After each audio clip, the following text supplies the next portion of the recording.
the parliamentary inquiry into supermarkets. Zach De Silva has more. Woolworths Chief Executive Brad Banducci has made a fiery appearance at a parliamentary hearing. He's faced questions about the supermarket chain's profit margins, but insists Woolies only makes 3.6 cents in every dollar.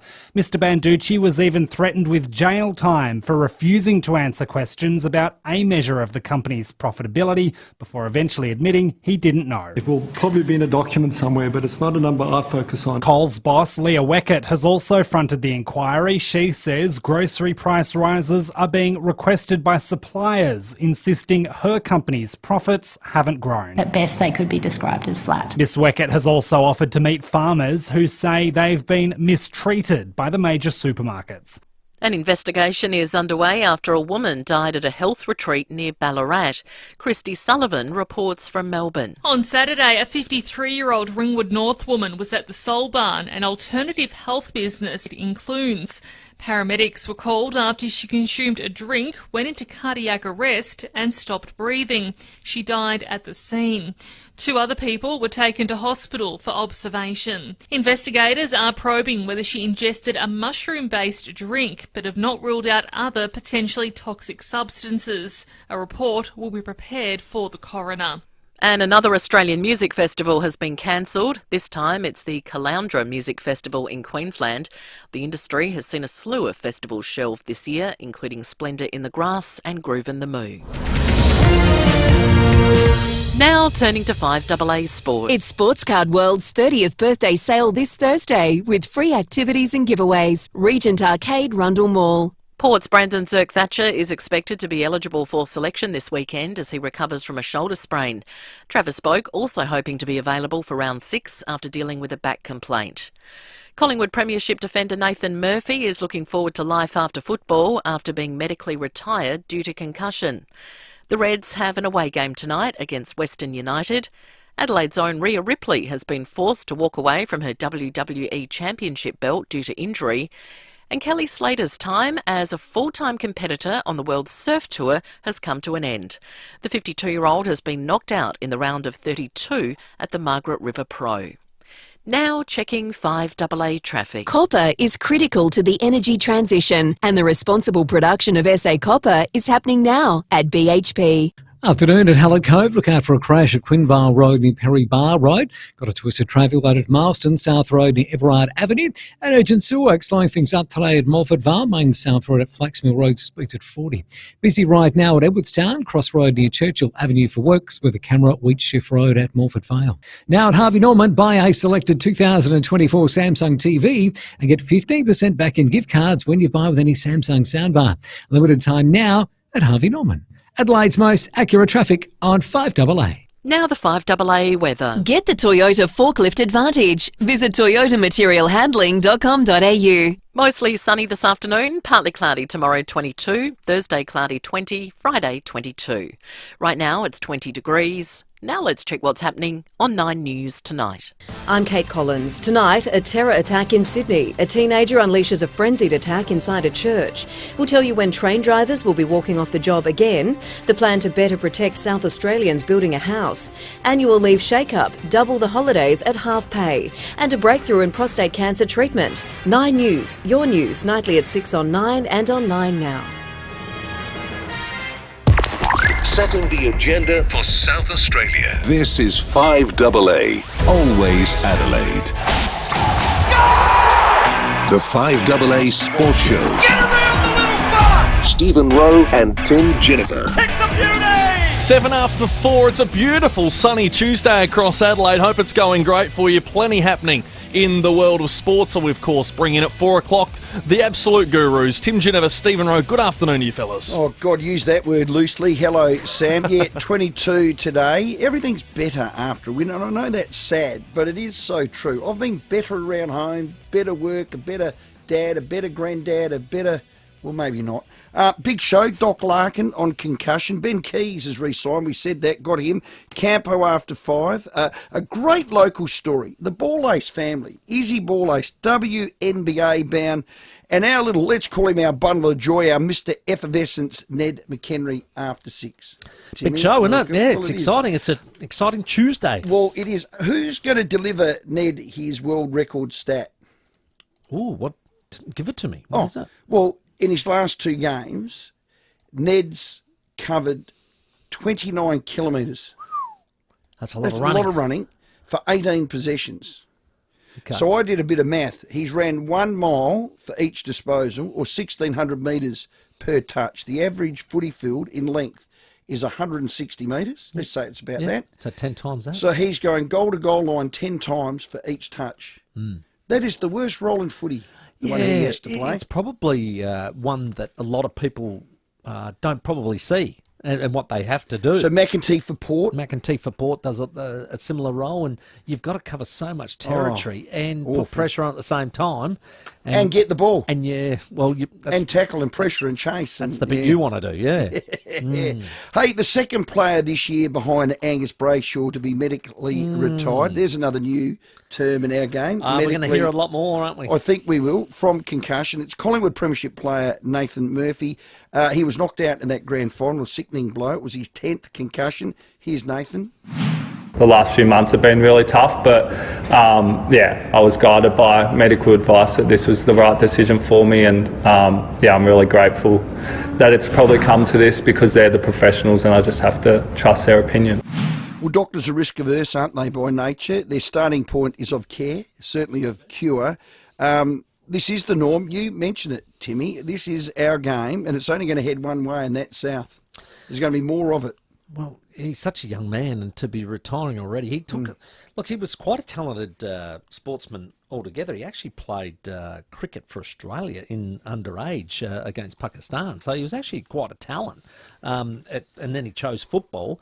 Not sure that he's probably maybe regretting that now. But look, he's had a short but successful career, and he's Premiership player. 57 games and being able to play in a flag. But you just go, it's too young, isn't it? It's too young, and I don't know. It's the advice of the doctors, and I know it's a tough one to sort of say what you would do, but I know at the same age I would have been absolutely incensed about this. I would have just said you would have no. fought them. So we're going to put that to Doc Larkin. I don't care what happens to me. I'm playing. Say he's Tim Ginniver, and he says, I want to play. Yeah. I don't know what happens next. There. So let's ask Doc Larkin that. So I did a stat for Neddy, and we'll get Neddy on after 6. This boy's stat, every 5.2 games, he got knocked out. Yeah, 10 concussions. We'll work that out. Yeah, that's not great. So is he Candles McKenzie? Is he zipping when he should have zagged? Sometimes. Is he too brave for his own boots? You know, they used to say about boxers had a glass jaw. A lot of that was when you probably got early concussions, what was happening is the blow that you receive, say, 5 times down the track, doesn't have to be as hard. Correct. Because you've already got damage. And that's what I think maybe is Nathan Murphy's issue. So we wish him well. Zach Butters went low and hard. Hands on ball, no case to answer, rightly so. Matt Crouch went low and hard, turned his body for contact. He won the ball, caught 1 week, which I think is a joke. And I think Chris Scott on AFL 360 agreed. It is possible, in fact, it's preferable to be doing 2 things at once in our game. Take a marking contest, for example. There's no such thing as just completely going for the ball if you're trying to stop your opponent as well. So you're simultaneously trying to protect your opponent from the ball and concentrate on the ball as well. And I think that's what Crouch and Butters were trying to do. So to separate them in this instance, I think is drawing a very, very fine distinction. Again, the game's changing, so we can't just say, well, it's okay to hit a guy in the head as long as you're also going for the ball. Bloody smart. Yeah, and that's exactly what Matt Crouch did in any other circumstance other than an environment that's risk avert for head knocks. How he won that ball was fantastic. Was copybook. With 8 minutes on the clock, 9 points down. That is what you'd want from an in and under, what we used to call an in and under midfielder. And that's the thing I couldn't get my head around was that he won the ball. And he won it, I think, by going in harder and lower than his opponent. Yeah. And that, to me, should Who had be... a touch of Richie and Ducky. Should be part of the game. That's it. I was still amazed the Crows didn't challenge it. Yeah, look, there's been good support. I mean, Jordan Lewis, the way he spoke, spot on. The way Chris Scott just spoke, you'd almost take those two as evidence to the tribunal case. The player, by the way, jumped up and played on. No case to answer there as far as medical. Brisbane are challenging Charlie Cameron's rough conduct tackle on Jake Lever. Again, Jake Lever jumped up and played on, and they should do that. So I know people are a bit fatigued with this, and I've been rabbiting on about the fabric of the game and protect the head at all costs and at any cost or whatever cost. But who's with me? If the player is not injured or concussed and plays on immediately, should you get a game for it? 82230000. For the MRO's words, potential to cause injury now has come into the vocab, and you'll miss a game for the potential to cause injury. When you run out and cross the white line, you're potentially going to get... My dad used to say to me, don't play footy if you don't want to get injured, because you're going to get injured. It's a combative, physical sport. Don't go swimming if you don't want to get wet, and Don't go boxing if you don't want to get hit. Yeah, the head, exactly. Crows beat Carlton, clearly their best win for the year. Their attacking flair was back, we know that. Their ball movement, their confidence has returned. Taylor Walker, at a presser, said this last week, and I groaned.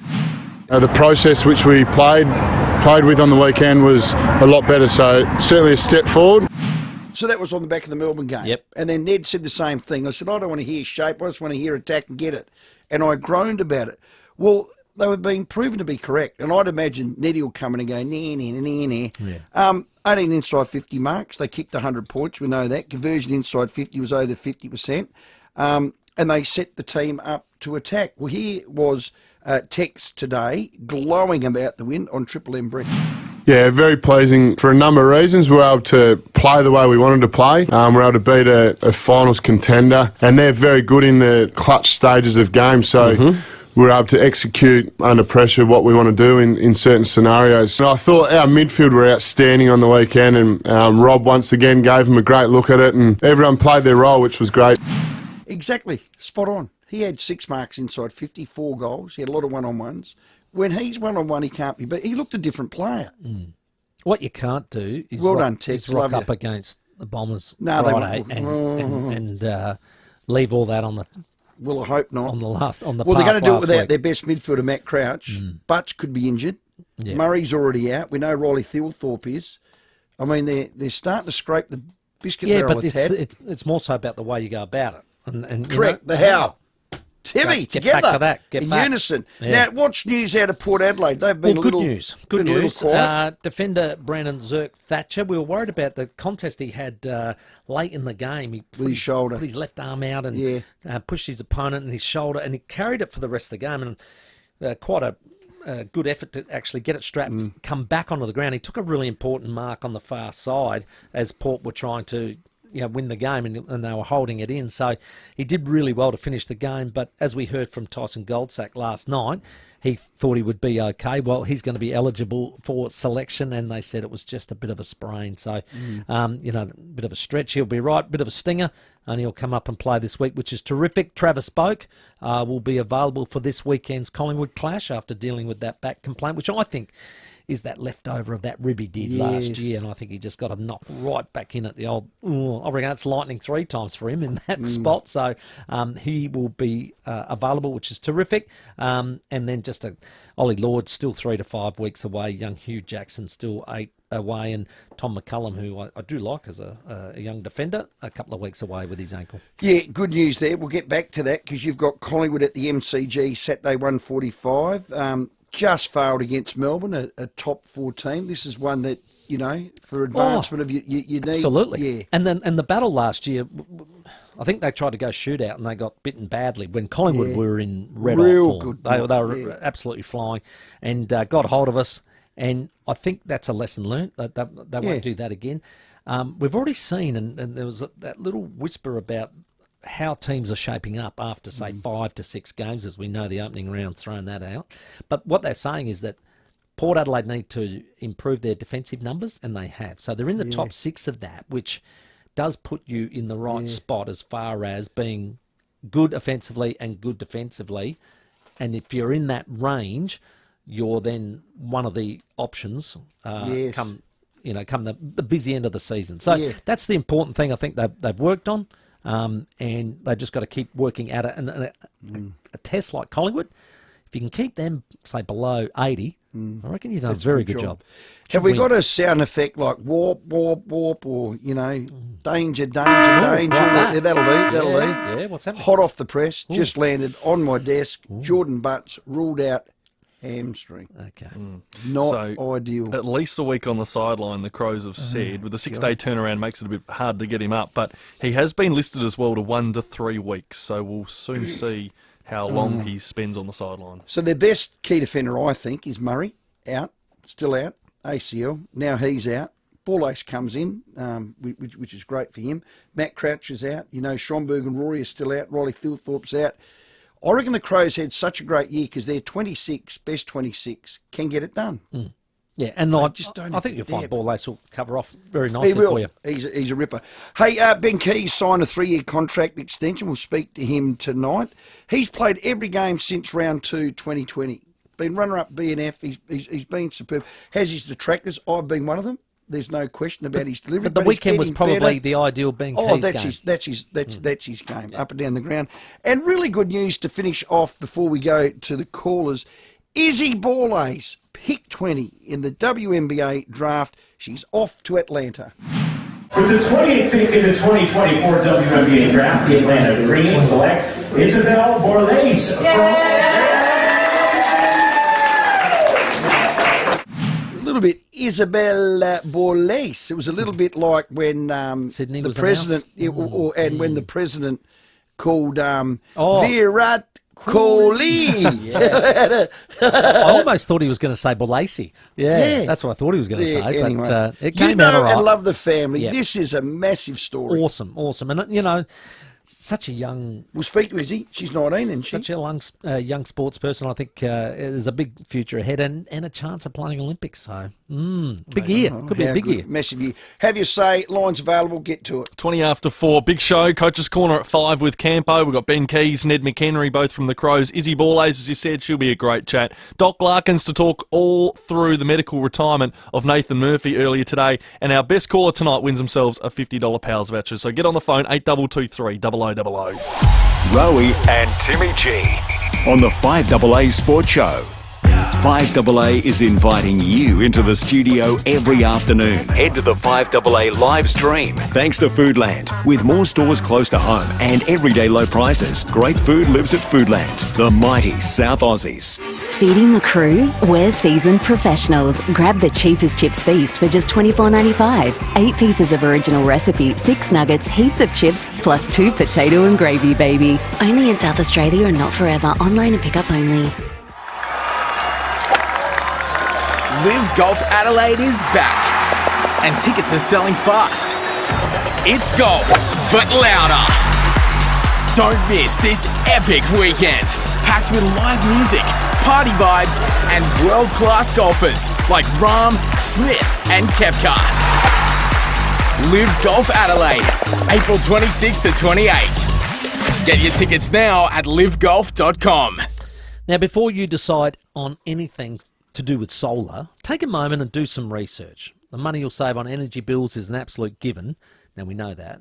But I'm talking about the people who own and run the solar company you're buying from. I met these lads today. Oh, good. I knew Corey since he was a young fella, but his business partner, Ricky, and Corey, 2 terrific blokes. They are electricians by trade. They know what they're doing. They've done it for so long. They're only interested in doing what's right for you. Well, that's right. Exceed Solar, remember the name. Long before Exceed Solar were a company, that's exactly what they were doing. They were Sparky. Solar panels, inverters, batteries, it's what they do. They've seen it all because they've done it before. And they're qualified, as you said, electricians. There's no salesperson, there's no sales pitch. They tell you firsthand. Our experience will tell us that you need to do this. I said that about that in the script, and they said, well, what it's more so about is after sales. Now, it's not just about getting the next job, getting it done, all the rest of it. It's after sales, making sure that it was fitted correctly. If it's not at a certain height, all the rest of it to get maximum from the sun and getting your returns. There you go. That's what it's all about. So they're here for the long term, not the short term. That's the major difference between Exceed Solar and the others, and they're built on a solid knowledge base, not hard sell. So get in touch with them. Exceed Solar, you'll love the experience, and they're built on knowledge, not a hard sell. That is exceedsolar.com.au. Rollerco would never boast about how good they are at fixing sliding doors and windows, so I'll do it for them. For nearly 40 years, Rollerco have been making and fixing all sorts of sliding doors and windows. They seriously know everything there is to know. And if by some outrageous chance they don't have the parts you need, they'll do their very best to find a solution. Rollerco.com.au. They'll get you rolling. Rollerco.com.au. You know when you really need to go?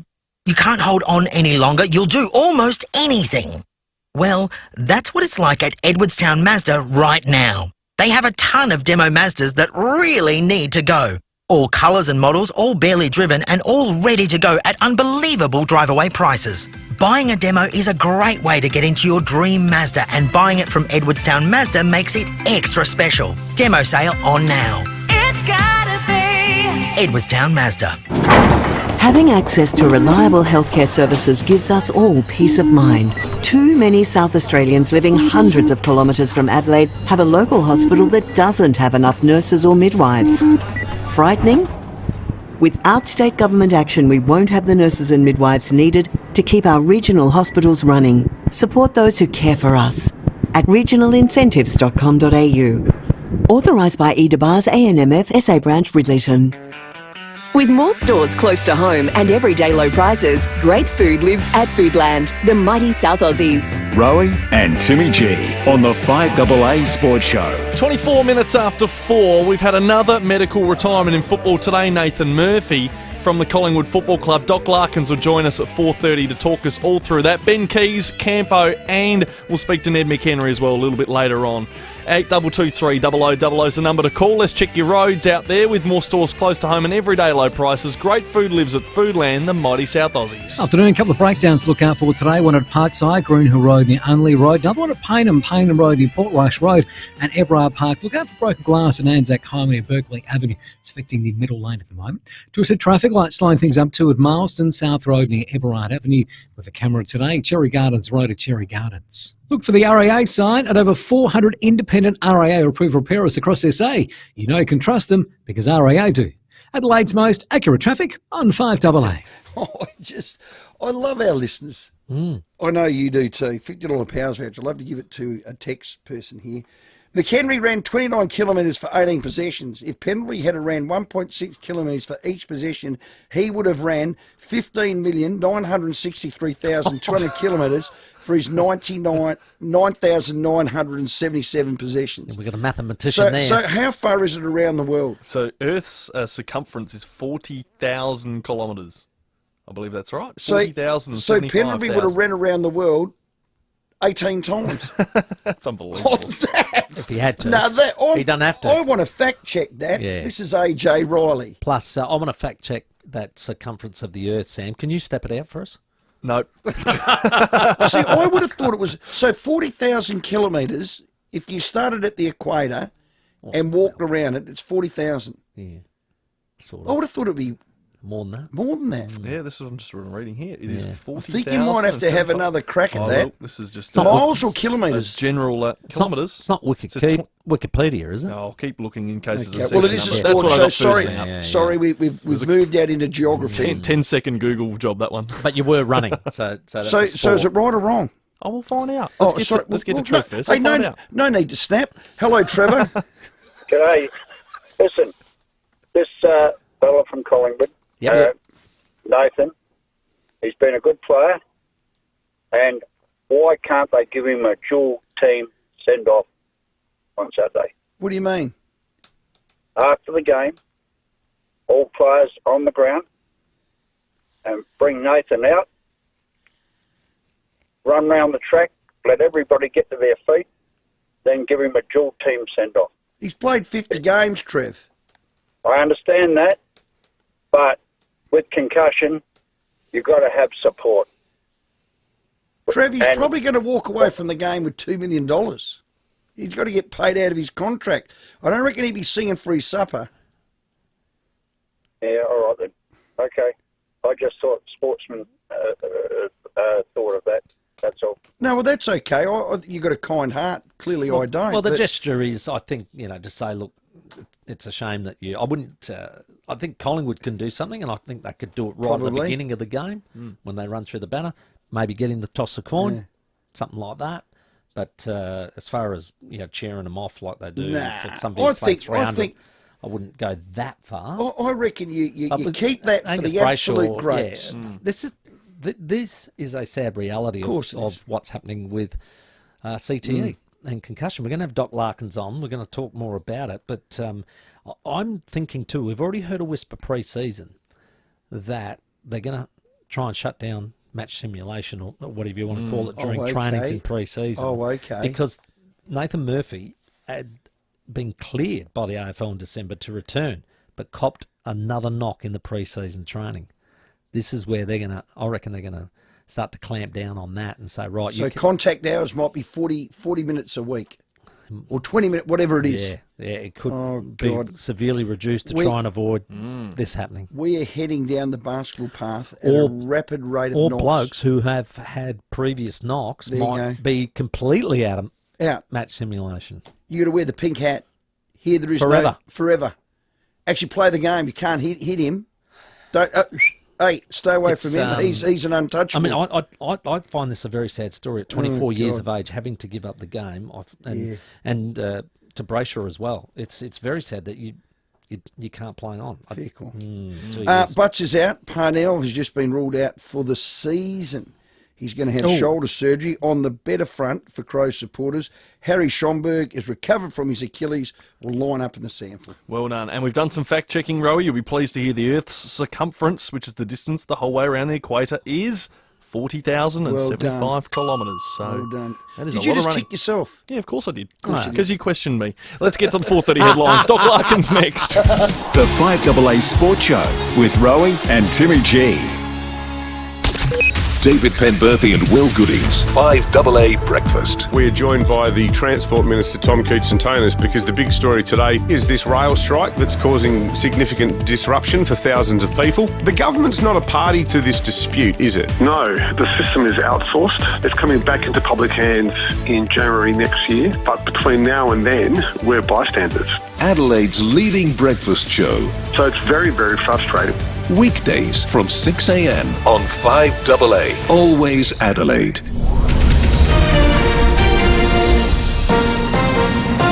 This is 5AA News. Always Adelaide.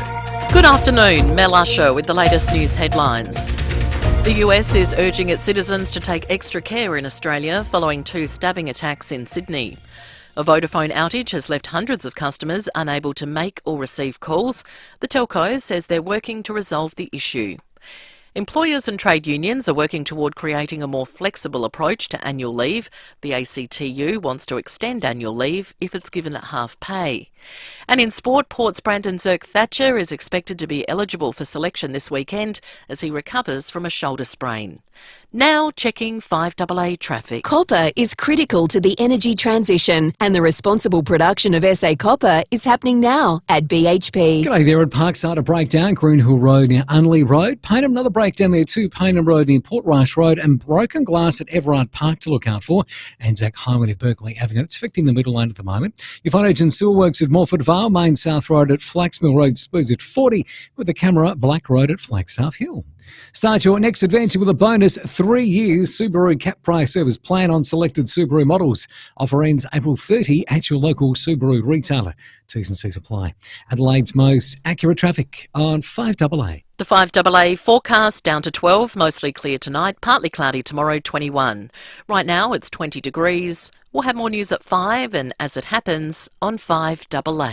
AutoCam. Look, this is real cutting edge stuff. AutoCam. It's new from Automasters. Real-time video with a real-time report on my car. Real-time video sent direct to you from your Automasters technician. Check this out. There's the problem, there's the quote, and here you go, approved. So good. Totally transparent, instant SMS approval and Automasters pay later options. AutoCam. The future of vehicle servicing here now.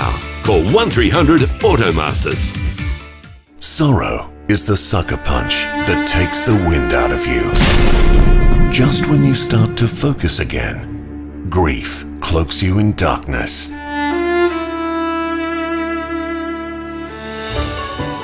Then you feel yourself lifted into the light. Distinctive Funerals, clarity and compassion when you need it. distinctivefunerals.com.au 25 to 5, Doc Larkin shortly, and looking forward to Ben Keys after that. One of the best ways to see our country is through the windscreen of your four-wheel drive, and if you want to get there, you have to be TJM equipped. Now, if you want to go four-wheel driving, and I'm telling you, it is brilliant in this magnificent state of ours, so many great places to see. What you've got to do is get out there, you'll love it, but don't go out unless you're TJM equipped. Well, exactly. For, well over 10 years, since 2012, they've been behind the wheel at TJM. Safety and comfort, always their priority. They've got the bull bars, suspensions, snorkels, camping gear, roof racks, driving lights. They've got it all. Go into their new showroom. It's not as new, but it's about a year old. Year old now. Oh, happy birthday. It's a bit like, well, it is. Happy birthday. Try to go there and not buy anything. Oh, it's They impossible. got it all. It's impossible. It's a beautiful display at Nailsworth, but you can visit TJM at Nailsworth and Clovelly Park, and they are the major sponsor of Ned McHenry's Fishing Show, 6:30 tonight. The cost of living keeps rising. Thankfully, so does the sun. That's why more Aussies are getting smart with SolarHeart. Go solar today and get up to $1,000 off a SolarHeart solar power system and battery package. That's right, get up to $1,000 off when you purchase a 5 kilowatt and above SolarHeart solar power system and an eligible Goodwee battery. Lower your energy bills with every sunrise. Get smart. Get SolarHeart. Terms and conditions apply. Check this out. Real-time video with a real-time report on my car. There's the problem, there's the quote, and here you go, approved. So good. Totally transparent instant SMS approval and Automasters pay later options. AutoCam, new from Automasters. With more stores close to home and everyday low prices, great food lives at Foodland, the mighty South Aussies. Rowey and Timmy G on the 5AA Sports Show. 25 minutes to 5. We'll hop in a coach's corner with Campo at 5 o'clock. And Ben Keys, fresh off his new contract extension of 3 years down at West Lakes, will join us in the next 15 minutes. Well, another AFL player has been medically retired. This time it's Collingwood's Nathan Murphy, just a young lad. Joining us is specialist sport and exercise physician, friend of ours. His name's Doc Larkins. Doc, welcome. Rowey, nice to talk with you. Hi, Tim. I guess this is the sad reality of medical science and knowledge now and where our industry's heading. I think it is, Rowey. These are things that we didn't discuss years ago, as you know, that where players were going through a process and then going through a medical panel and being tapped on the shoulder and say, hey, time to retire. I mean, you get that from the coach when you're not getting a kick usually, right? So that's happened. But with the new evolution of the concern about long-term mental health problems and long-term brain consequences in players that have had, well documented and indeed several concussions, I think the technology of some of the scanning processes have improved, the MRI scanning processes, some of the neuroscientists that are getting involved with the AFL panels now that are assessing players' brain function and looking at, a decline, particularly if they've had concussions before, where you can compare the stats, if you like. You go to the champion data, for want of a better word, Rowey, and you look at what they were doing in previous seasons or their performances on the concussion tests and now. And the trend is that, these people are slowing down or seeing some changes. And Gus Brayshaw was the most recent one we chatted about, where, there was some changes brought about with his recent concussion that he had in the finals last year. And Murphy, the grand final one today, comes out and, for the sake of his health in the future, he's making a call that the players never used to make in the past. So, say if Nathan was like Timmy G and wanted to go on against the advice of the medical staff, could he?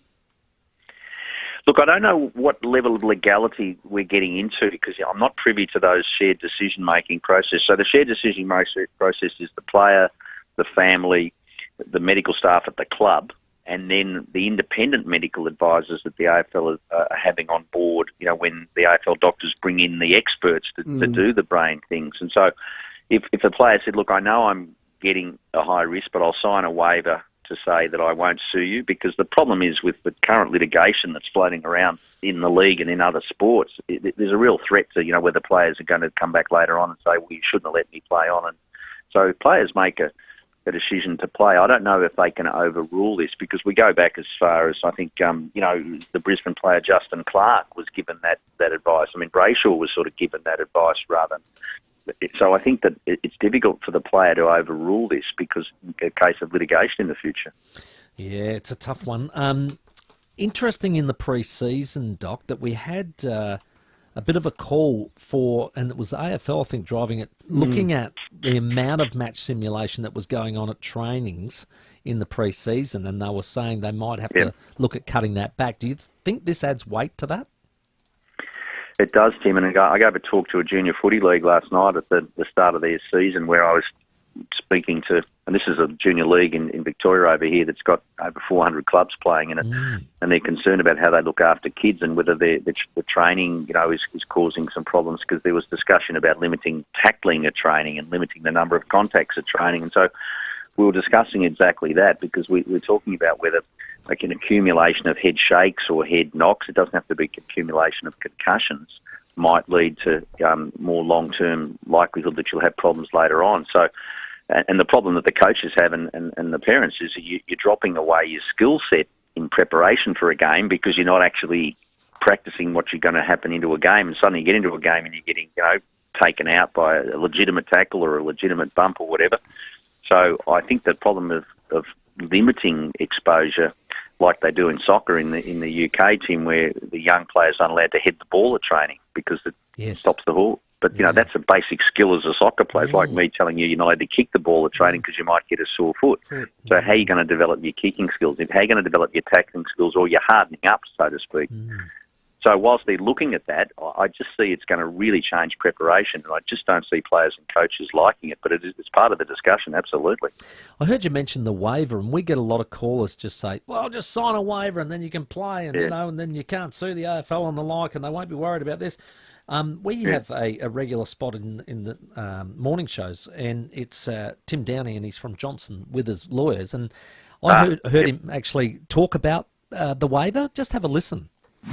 And there's a very simple legal principle there, and that is that you cannot contract out of liability. In layman's terms, what that means is, let's say I wanted to go parachuting. I just sign here, and it says, you will not sue us if you get injured or die. That would not stand up in court. So as a legal principle, it's not really worth putting in a contract, you cannot sue us, right? Because it would be, the court would simply strike it out. How's that, Doc? Because I use it a lot now, because I was the one that was sort of pushing the waivers.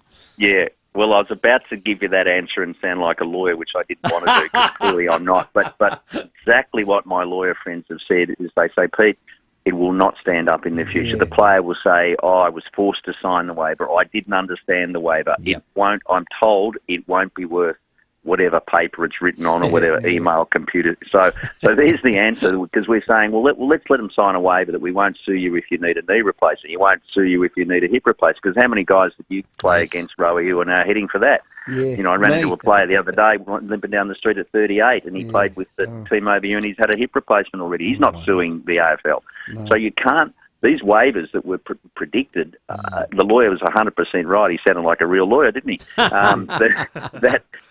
That in 10 years' time, if the person's getting concussion and he signed the waiver that he wouldn't sue, we're told that his lawyers will say, no, that waiver doesn't count anymore. You're liable still. So there we go.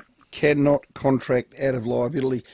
I'm nearly 60. Well, next year. What are the telltale signs, Doc, to look for? Because I reckon my brain's not as sharp as it was.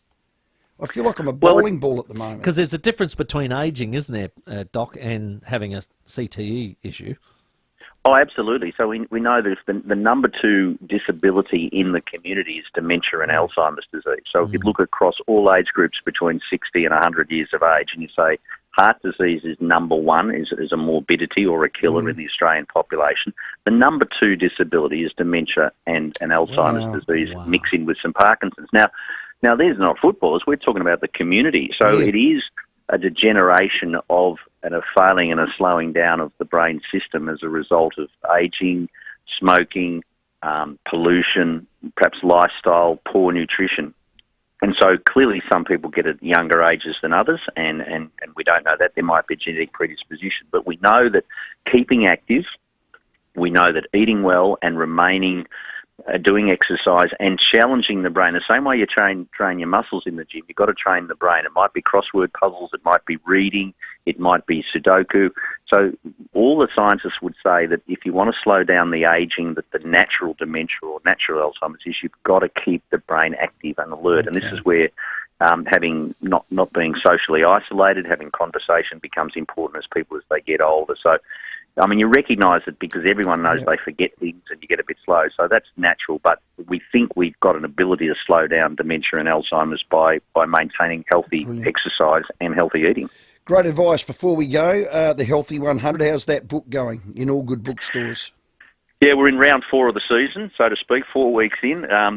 Certainly, hopefully it's hit the South Australian border now, Rowey. So the Healthy 100 is my collection of tips on how you and I live to 100 years of age and, still go to the footy and still play golf with our mates and still be able to have holidays. So it's all the things you need to get right to look after yourself. It's not about training to be an elite player or an elite Olympian anymore, but it's about elite performance in life, not elite performance in sport. So the Healthy 100 is about living to 100 years of age, but living to a healthy 100, not just ageing. It's ageing youthfully. And by that I mean, at 80 or 90, you still want to be playing your golf, you still want to be going to the footy, you still want to be going on a boat cruise with your missus or whoever your partner is. And so equally, it's the 100 tips in the book called the Healthy 100. They're just my life reflection, Rowey, if you like, on all the things I learned about how to keep healthy as an athlete, now transfer it into my elite athletes who are between 50 and 100 years of age now. Well done, Doc. Love your work. Thanks for your time. Thanks, boys. He's a ripper. Dr. Peter Larkin, specialist sport and exercise physician. I'm going to get it. It's in all good bookstores. I'm going to hold my bat up if I'm 100. Oh, God, I'm hold my bat up. But but like what Doc said, a healthy 100. Yeah, that's right. You don't want to go there limping. No. You got your clacker hanging out. You can't think. Your brain's dumb. You can't eat. I'm sure that happens. You eat your food through a straw. Well, if you've met most 100-year-olds who've made it, they've actually been pretty good. They have. They've been pretty sprightly. Probably because they followed the Healthy 100 without knowing it. I said to Jody, as soon as you have to wipe my bum, I'm out. Okay. And that... that sound effect probably wasn't a great time. But that was our filter. Isn't it interesting, though, when they always ask someone, so what's the secret when you make 100 years? And there's always something silly like, I had hot chips every day for the last 30 years. And you say, how did you do that? Yeah. I had a whiskey and a cigar. And I'm like, hey? What? It's not always the healthy 100, but you definitely can do it. Well done. 15 minutes to 5. We'll check your traffic out there. For Rossdale Homes, the custom home 2-storey split-level specialist. At Mawson Lakes, Carvey Truck Port Wakefield Road in the Salisbury Highway ramp. At Hullicova Crash, Quinvale Road near Perry Bar Road. And got a breakdown at Parkside, Greenhill Road near Unley Road. At Marston, a twisted traffic light, South Road near Everard Avenue. And look out for urgent sewer works tonight at Morford Vale, Main South Road at Flaxmill Road, speeds at 40. Got a Canberra 2 States Road at Morford Vale. Uni Super is open for every Australian. Awarded most satisfied members by CanStar. Uni Super makes greater super easier. Adelaide's most accurate traffic on 5AA. The 5AA Sports Show, Rowey and Timmy G. He's one of the most decorated AFL players in recent history. Bartel. Catch Cats Premiership legend Jimmy Bartel talking footy each week with Rowey and Timmy G. Thanks to Statesman Windows, Adelaide's most trusted boutique window company. SA family owned and operated since 1980. No, it's a pleasure. So look around at your leisure. So why buy an Island Star caravan? Well, there's thousands of them on the roads all over Australia. They're built for luxury and to stand the test of time. With 5 decades of service to Australia, go with the people you can trust. Knowles Island Star Caravans. You'll love the way they do business. Knowles Caravans, Knowles Caravans, Knowles Caravans, Knowles Caravans. Live Golf Adelaide is back, and tickets are selling fast. It's golf, but louder. Don't miss this epic weekend, packed with live music, party vibes, and world-class golfers like Rahm, Smith, and Koepka. Live Golf Adelaide, April 26 to 28. Get your tickets now at livegolf.com. Now, before you decide on anything solar, take a moment to do some research. Now, this is brilliant. The money you'll save on the energy bills, that's a given, right? We all know that. But I'm talking about the people who own and run the solar company you're buying from. This is Exceed Solar. Met Ricky today, business partner Corey, who I've known for a long time, and these guys are just genuine blokes. Well, and that helps. Their experience helps. Yes. Their reputation helps. And the fact they're bloody good fellas. Yeah. And their after-sales service helps. So remember the name, Exceed Solar. Long before Exceed Solar were a company, these roosters were climbing up and down on roofs. They had solar panels, inverters and batteries. They've lived it. That's right. They've done it all. They've installed it all. You name it, and they're still doing it because they are the guys, the qualified electricians, not salespeople, and they know firsthand what it means to get the best possible results. And they talk a lot about after sales. They reckon that's the key. You must have people who care afterwards, not just getting the job done and moving on. I know I'm not just saying that a lot of people have come into this because it's a growing industry and they're fly-by-nighters, but I'm saying a lot of people come into this industry and they're government rebates, maybe. These blokes come on the back of knowledge base. Correct. They come on the back of experience. Yeah. It's not a hard sell. No. They are some of the best. They're in it for the long term. That's go. the main thing. Get in touch with Exceed Solar. You'll love the experience. Terrific fellas, Well built done. on knowledge, not a hard sell. exceedsolar.com.au. You know, there's a really simple way to be sure the ham you're buying is made from Australian pork. You just look for a pink box on your packs. That way, you'll know the pork comes fresh from our farms. And not shipped in from overseas! Yep. A pink box on your pack also means the ham has passed Australia's strict quality controls. So your ham will taste great. So for true Australian quality, just pick a pack with a pink pork logo. Thanks a lot. Here at 5AA, we're all about supporting local. Barnacle Bill, serving South Australians quality seafood for over 50 years. And remember, it's Barnacle Bill for seafood and much, much more.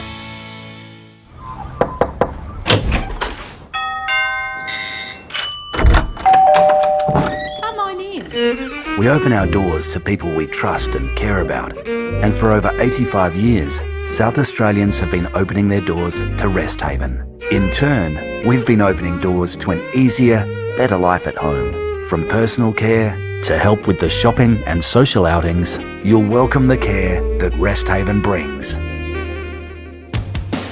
With more stores close to home and everyday low prices, great food lives at Foodland, the mighty South Aussies. Rowey and Timmy G on the 5AA Sports Show. 10 minutes to 5 for unique home-style foods. Very soon we'll be hopping into Coach's Corner. Scotty Camporeale will be here in studio.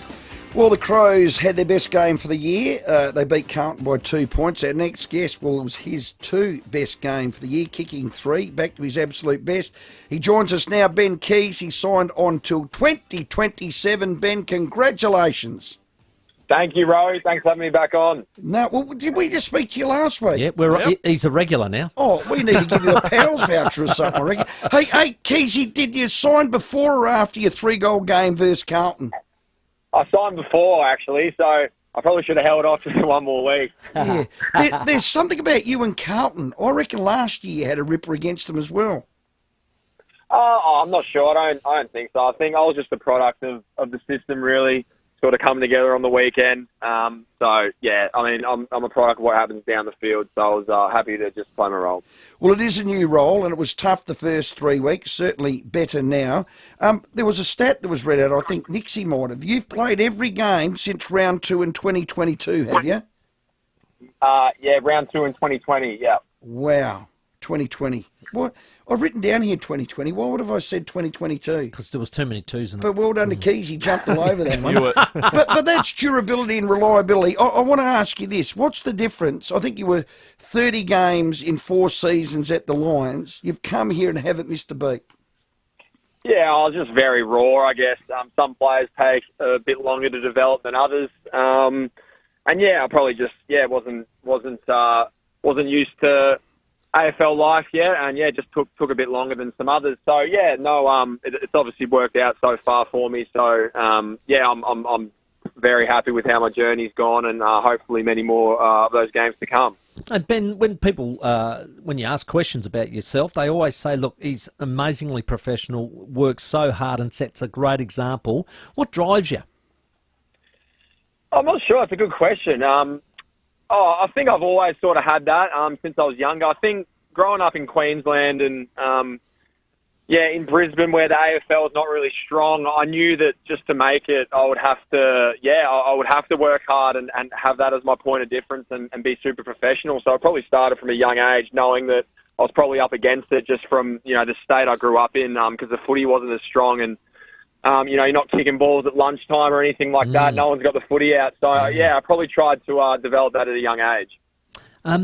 You're very optimistic. You said this, that you're optimistic about the club's future and excited to sign on, but you're also optimistic about week to week. You and I were the only people who had any faith last week, I'm saying right now. Just have a listen to this last week, Keezy. Did you feel things turned a little bit on Thursday night? It just seemed like at the end that confidence seemed to be coming back in the ball movement? Yes, it did. I think it did turn a bit. So, as I said, we're addressing things as we go, and I definitely think it started to turn. Now, I don't want to say we're geniuses, but that sounds a lot like genius. I think if you spoke to a number of people at the club, many would have said the same thing, so I'm not going to claim that.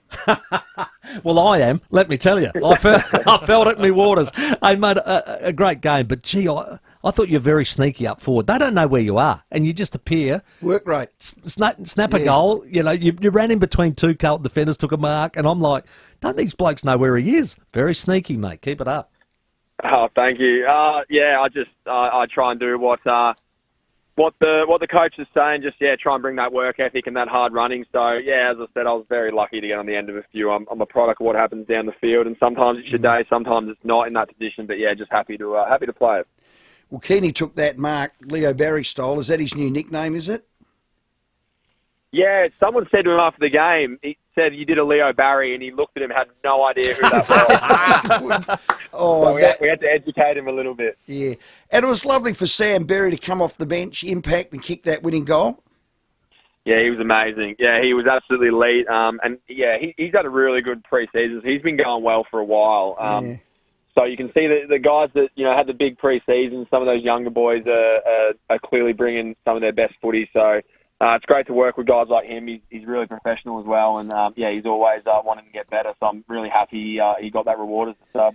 We just had a press release land from the Crows. Butsy's out with a hammy. Not ideal. No, it's not. No, I think it's 1 to 3 weeks at the moment. He's had a few little injuries along the way. Someone else will have to step up and play that role. Yeah. A lot of people are saying ball ace, and he can step into the breach. How far away is Dan Curtin in your eyes? Yeah, Kurt's going really well. So is James Ball ace actually, but I think Dan's going to be a really good player. Obviously taking a sort of longer approach with him early part of this season. He's going to be a big part of hopefully our sustained success. Over the next, hopefully 10 years for him. So 10 plus years. So he's going really well. Really raw, but he's absolutely, his body's just incredible for a 18, 19-year-old. So he's going to be really good for us. I'm going to word this clever for you, Ben, and you can answer it any way you want. I scratched my head about the Matt Crouch report. He went low and hard. He did everything we've been taught to do. The club didn't challenge it. If that was you were Matt Crouch, would have you liked the club to challenge it? I'm not sure. I probably would be asking the question, but they know more than me about that. Look, from where I was standing, I was actually pretty close to Crouchy, and from my angle, it looked like he absolutely went for the ball and got it fair and square. And, I was actually flat that the umpire even paid a free kick. But, on review, you look at those replays and slow them down, it always kind of looks worse than at the time. So... it's not my job, unfortunately. I just put my head down and play. So I'll leave that to those guys. Well, we've got another big hairy chest game, the Essendon Friday night. We've got to get the hairy chest out, Ben. We need to play on that national stage. Yeah, it'll be good. Yeah, Bombers are really in good form at the moment and an exciting team. And I think they touched us up last year from memory. We're going to have to bring our best to beat them, and hopefully we all come ready to go. Well done, Keezy. Thanks for your time. Well done. 3-year deal. You're here till the end of 2027 at the very least. Let's get a win Friday night. Congrats, Ben. Absolutely. Thanks a lot, fellas. Good to chat again. Yeah, Ben Keys. Yep, regular works spot as on hard as 5AA anyone. every We're- week. Well, we're going to have to start paying him then. Well, Steve, I don't want to be a freeloader. Steve from Westlake said, Oh, what? Rowey, can you ask Ben who his hairdresser is, or does he do it himself? I presume he does have one. I Wasn't presume. that bad. But they're all doing that. They have a shock of hair on the top, a little bit out the back, and then they shave above their ears. Every generation has a different do. Well, it's the worst look ever. Doesn't matter. Must go to the same barber as Ned McHenry. We'll ask him about it. Oh, later. yeah. Neddy will know. It's 2 minutes to 5. Campo to join us in Coach's Corner straight after the news. Rowey and Timmy G on the 5AA Sports Show. Need an electrician and need one today? Ken Hall Electricians do it all. From lighting, power points and appliance installation to a full house rewire. No job is too big or small. Give Ken a call. Ken Hall Electricians. 8364 5855. Over 60,000 Adelaide homes have said yes to saving money on their energy bills with Yes, your energy saving solutions. What's keeping you? Did you know that you might be eligible for a rebate on a new appliance like a dryer or fridge? You might even qualify for a purchase you've already made. Just visit the Yes website for a list of appliances and the size of the cashback available. For T's and C's on this unbeatable offer from your energy saving solutions, go to yes.net.au. That's YESS.net.au. Stay safe and secure with Care Alert's GPS personal alarm. If an emergency happens, just press the SOS button to call for help. And at the same time, it will send your exact location via SMS to your emergency contacts. The Care Alert also has fall detection, and you can even speak through your pendant. All for just $379 with free programming and delivery included. Contact Care Alert on 1300 75 85 95 or visit carealert.com.au. IKEA's new lower prices on hundreds of products means you can make more life happen for less. That's more comfy sleep-ins for less, more chairs around the dinner table, more legroom on your side of the sofa, and more wardrobe winning for less. More of all the things you love, lowered to a price you'll love even more. Make it happen for less at ikea.com.au. Alex, all class as always. Whilst you're processing things, how are you feeling about the news that Kia's getting a ute? Yeah, it's pretty awesome, you know, like, I don't really have anything named after me, so it's a pretty big deal to get that legacy rolling on. You know, whether it's the Great, the Volk, both do its job. So, you know, let's get to work. Sorry, Volk. It's called the Kia Tasman. Register your interest at kia.com.au. Kia. Movement that inspires. Local news and information first. This is 5AA News. Always Adelaide. Down to 12, mostly clear tonight, partly cloudy tomorrow, 21.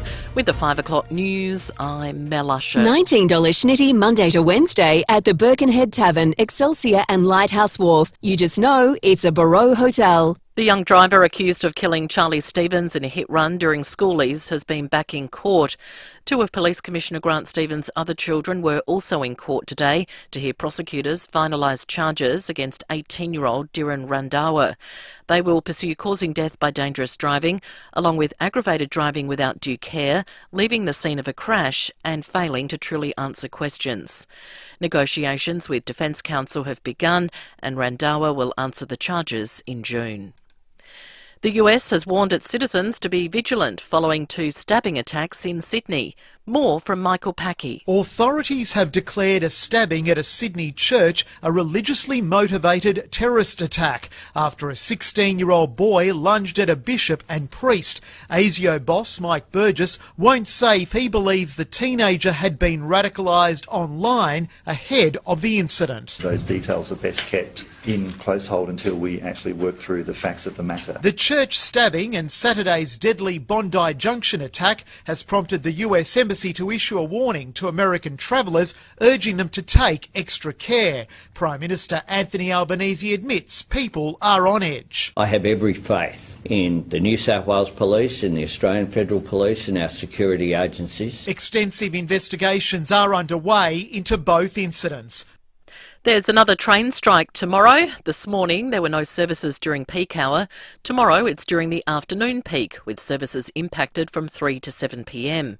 Drivers are taking the ongoing industrial action as they push for a better pay deal from private contractor Keolis Downer.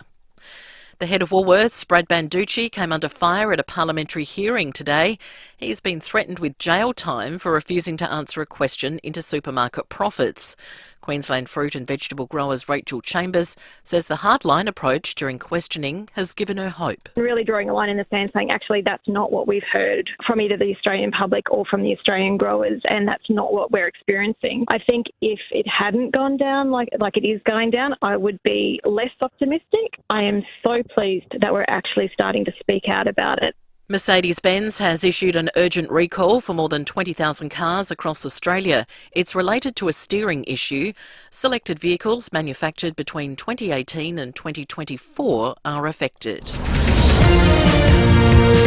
Now turning to 5AA Sport. It's Sports Card World's 30th birthday sale this Thursday with free activities and giveaways. Regent Arcade, Rundle Mall. An injury update from West Lakes. Crows defender Jordan Butts will miss Friday's match against Essendon with a hamstring injury and is set to spend at least a week on the sidelines. While Patrick Parnell has undergone surgery today following an injury in Adelaide's Round 5 match against Melbourne and will miss the remainder of the season. But on a positive note, Harry Schonberg is expected to make a return from an Achilles injury through the Sandford this weekend. At Alberton, Port's Brandon Zirk-Thatcher is expected to be eligible for selection this weekend as he recovers from a shoulder sprain, while Travis Boak is also hoping to be available for round 6 after dealing with a back complaint. Melbourne has signed Jacob Van Rooyen to a 4-year contract extension. He was due to come out of contract at the end of 2025, but will now be at the club until 2029. Well, Nathan Murphy has retired from Collingwood effective immediately. The Magpies premiership winner met with the AFL's medical board on the weekend after suffering 10 concussions during his playing career, the latest during the grand final. The 24-year-old says ultimately the decision was taken out of his hands. I'm definitely accepting these guys are the professional in this space, and there's so much unknown in this area that you just really have to trust the professionals. And yeah, I think I'm really guided by their decision and really happy that they've made this decision. That's sport. Now checking 5AA traffic. Copper is critical to the energy transition, and the responsible production of SA copper is happening now at BHP. At St Mary's, got a breakdown A-Lifts Road near the Southern Expressway entry, really heavy in all directions there. Another breakdown which is slow too at Parkside, Greenhill Road near Unley Road, and Mawson Lakes, Carvey, Truck, Port Wakefield Road near the Salisbury Highway ramp. Quite busy at the moment, North East Road at Sutholts Road, and we've got cameras Old South Road, Old Ranella, and States Road at Morford Vale. Glenelg BMW is Adelaide's independent family-owned BMW dealership situated at 141 Brighton Road, Glenelg South. Experience excellence at Glenelg BMW. Adelaide's most accurate traffic on 5AA. Now the 5AA forecast. Get the Toyota Forklift Advantage. Visit toyotamaterialhandling.com.au. Down to 12 and mostly clear tonight. Partly cloudy tomorrow, 21. Thursday, cloudy and 20. Friday, a shower or two, 21. Right now, it's 19 degrees. Now let's check what's happening on 9 News tonight. I'm Kate Collins. Tonight, a terror attack in Sydney. A teenager unleashes a frenzied attack inside a church. We'll tell you when train drivers will be walking off the job again. The plan to better protect South Australians building a house. Annual leave shake-up. Double the holidays at half pay. And a breakthrough in prostate cancer treatment. 9 News. Your news. Nightly at 6 on 9 and on 9 Now. Hi, I'm Steve Wormald from Walco Liners and Covers out at Paraka. We're a manufacturing business. We'd never done radio. Contacted 5AA and were teed up with James Wellham. After I touched base with James, we had a meeting. We also got hooked up with Creative from 5AA. I had a strategy on timing of the ads. I didn't have really any clue on the content of the ad. So Creative, and I was trusting. I don't know anything about content, and I just said, go for your life. Do whatever you want. And I think you've got to do that. When you come to AA, Creative, let them do their job, which is exactly what we did. We just went, go for it. To get your message out there and grow your business, visit 5AA.com.au and hit the Advertise With Us link for more information. Stay informed, get involved. 5AA, always Adelaide. With more stores close to home and everyday low prices, great food lives at Foodland, the mighty South Aussies. Rowey and Timmy G on the 5AA Sports Show. 7 after 5 here on this Tuesday. Still to come on the show tonight. Izzy Borlase drafted into the WNBA today. Pick 20. Exciting day for the very talented Borlase family. Ned McHenry's going to join us a little later on as well. And more of your calls, 8223 0000. But you can tune into the Foodland live stream right now. We're streaming on Facebook and YouTube because Campo has entered Coach's Corner. On the 5AA Sports Show, this is Coach's Corner with Scott Camporeale. Thanks to Unique Homestyle Foods, proudly baking for hundreds of South Australian businesses for 35 years. Greatness in the making. Well, S. Camporeale out, Wayne Miller Jr. in, and 4 points in the tin tank. Well, I'll have the weekend off again. Now, I hope you. I know you're all modest in that, but your two boys got inducted into the Australian Football Academy. Yeah, is that what it is? The AAS? The National Academy. How good's that? Yeah, it was great. It was a good weekend. They got presented with their Australian Guernsey and. On Friday night, and then they played a game against the VFL team in Coburg, so that was good, playing against some bigger bodies, so that was good. And then they play another game in a couple of weeks against the Western Bulldogs VFL team, so they got a few AFL-listed boys there, so that'll sort them out. But, men against boys. But they handled themselves very well, very proud well of them. They did a great job. Well done, and congratulations to the whole family. So how many South Australians got in? 4. So there was Benna Lucas, Scotty Welsh's lad Tyler. Oh, he's good. Yep, he played forward, and Sid Draper, but he's injured at the moment, so he didn't play. He's got some stress. It's the South Adelaide. He played last year, won the MVP in the bottom 8 last year. Great kid. Yeah, good player. Good player. Yeah. Better set of numbers, Campo, the Crows. We start there. Well, yeah. Oh, hang on. Well, yes. I mean, they won on the scoreboard. That's the most important thing, isn't it? Inside 50, and they kicked 100 points. Correct. So they were the two. But I mean, and you know, having been in Melbourne, we went and watched the game live. So I was really impressed. I thought they played really well. I thought they just.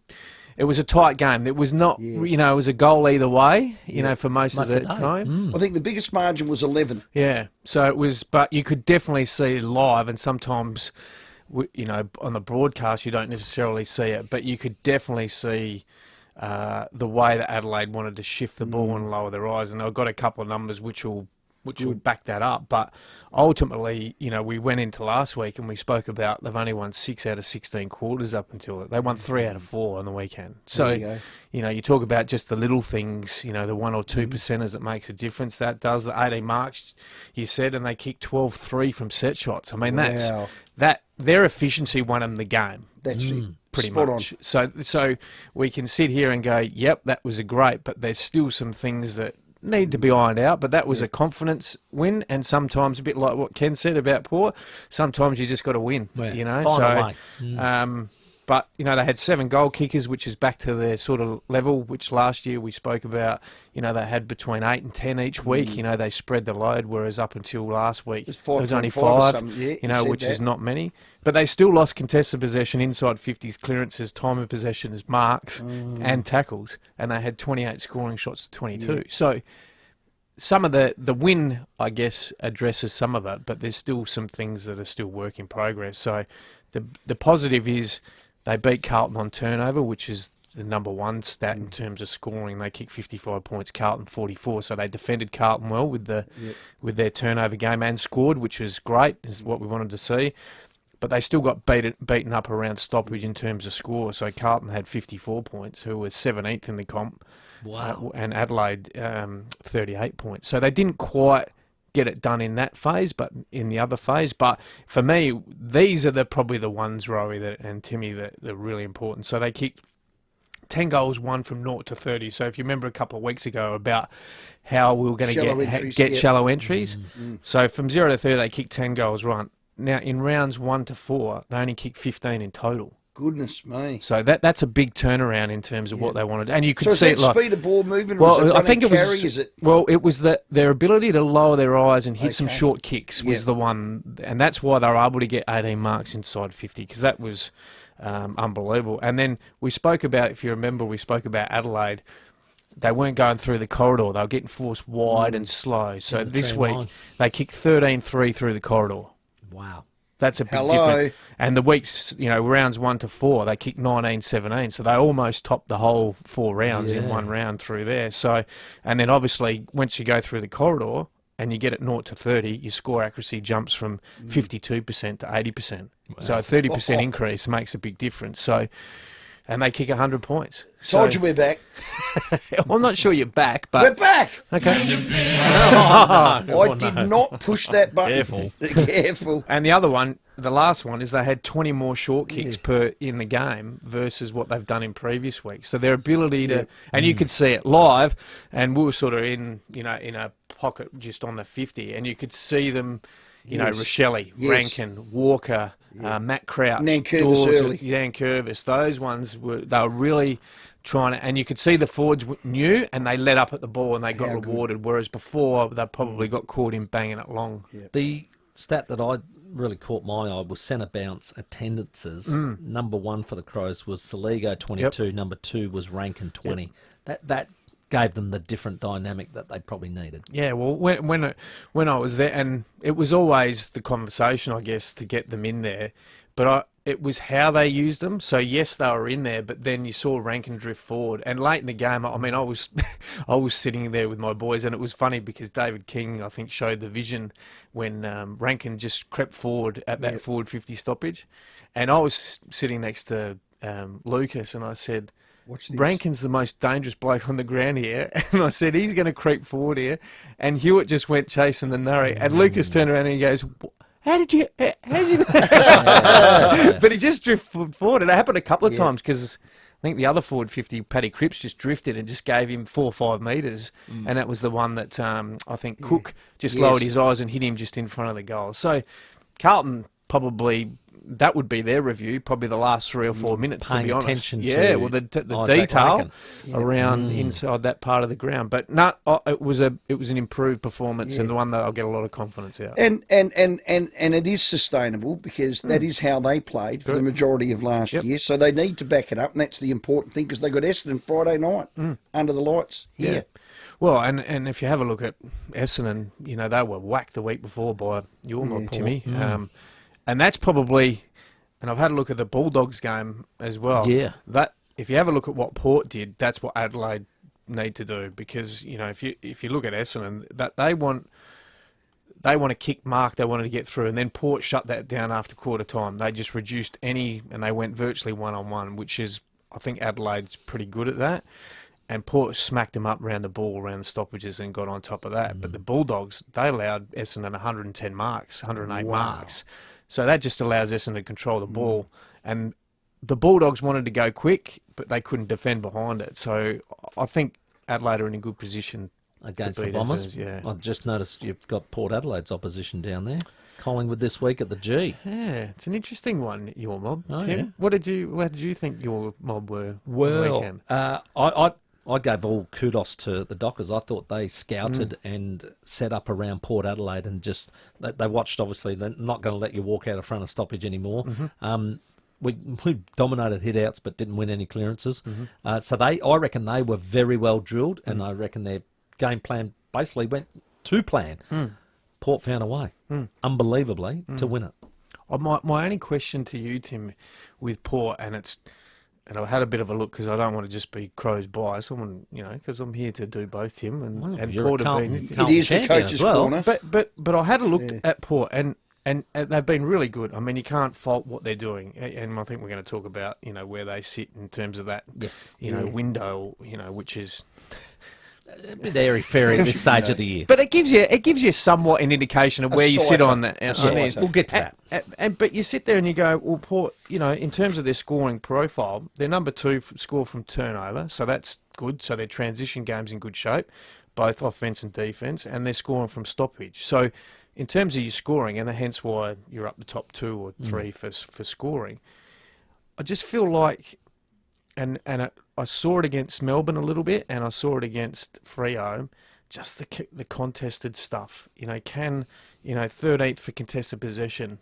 that's not going to cut it when it gets to the top four. And if you have a look at the finals that you did drop, it was that raised its ugly head again. So you can win by uncontested, but not many finals you win playing uncontested. So what do you do then when Butters goes in like he does for a contested ball? What do you do then? Just because that might be part of the issue. Is you're not, hey, don't go so hard because you might get a game just for going in harder than the opposition who reaches at it like a little scaredy cat. Yeah.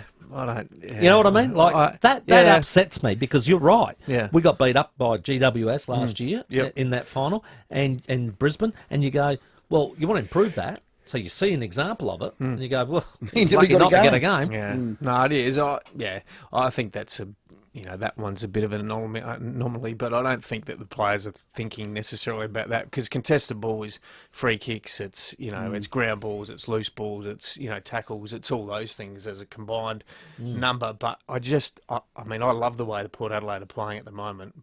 But I've also got a sider on what's going to happen in September. That's what we're going to judge them on. Okay, I'm holding fire because we're going to go to a break. But when we come back, we will talk about how they have tried to improve that defensive action because they were quite low down the list last year. At the moment, they're sitting in a much better position so far. Scotty Camporeale is here for Unique Home-Style Foods. You can give us a call as well and chat to Campo, 8223 0000. Let's check your traffic. Afternoon at Mawson Lakes, got a Carvey truck, Port Wakefield Road to the Salisbury Highway ramp. Residual delays from a breakdown at St Mary's, Aylifs Road in the Southern Expressway entry there. And look out for twisted traffic lights at Marston, South Road near Everard Avenue. Busy Port Wakefield Road at Grand Junction Road with a camera, States Road at Moffat Vale. Need an energy top-up? Get your daily dose of energy with Synovus Women's Multi-Plus Energy Boost. Always follow the directions for use. Supports energy levels. Adelaide's most accurate traffic on 5AA. The 5AA Sports Show with Rowey and Timmy G. Whether you're moving house, moving materials or moving people, calling Budget Car and Truck Rental is always your best move. Our huge range of vehicles make any move smooth, with trucks, vans, cars, utes, hybrids, 12 to 25-seater buses and more. Find your nearest Budget in the Adelaide CBD, Salisbury, Clemzig, Wingfield, Mailstone, Morphett Vale or the airport. Budget Car and Truck Rental. Get to the good stuff. Call 13 27 27 or visit budget.com.au. Need a forklift? Don't just get a forklift, get a Toyota forklift. Toyota is the world's #1 forklift brand with a great range of pallet jacks, walkie stackers and reach forklifts right up to their leading Toyota counterbalance forklifts. Legendary reliability and safety with cleaner, greener electric options, Toyota can tailor the right forklift solution for you. It's all part of the Toyota Forklift Advantage. For more, visit toyotamaterialhandling.com.au. Get a Toyota forklift. G'day everyone, Cornsey here. Now I know a great team and I see one, and the South Australian hydraulic team I rate the highest is BL Shipway. The Shipway team are the best in the business. They've been looking after your hydraulic and pneumatic needs since 1953 with brands like Ryco, Rexroth, Enerpac, Hydac, Oilpath, EasyFit and many more. If you can't get to them, they'll send a Ryco 24/7 van to you anytime, anywhere. blshipway.com.au, a South Australian team you can count on. To some, it's just some plastic wrap and a box. But for those in the know, something extraordinary is happening. He doesn't know it yet, but he's about to pull the card of a lifetime. Everyone at Sports Card World holds their breath. Oh, it's the LeBron James gold result. Sports Card World are always here to talk cardboard. Whether you're hunting for rare NBA or AFL gifts or helping a kid start a Pokemon collection, visit Sports Card World, Regent Arcade, Rundle Mall. Who can fix the shower? Service today. Who can fix the power? Service today. Yes, we can, is what we say. Service today. From emergency plumbing to electrical and heating and cooling, no matter what size job you need, at Service Today, the answer will always be yes, we can. It's Service Today guaranteed or it's free. Can you fix the shower? Yes, we can. Can you fix the power? Yes, we can. Yes, we can, is what we say at Service Today. Look out for our bright yellow trucks. You've heard the phrase hands-on, right? That's what Exceed Solar is. A hands-on solar company.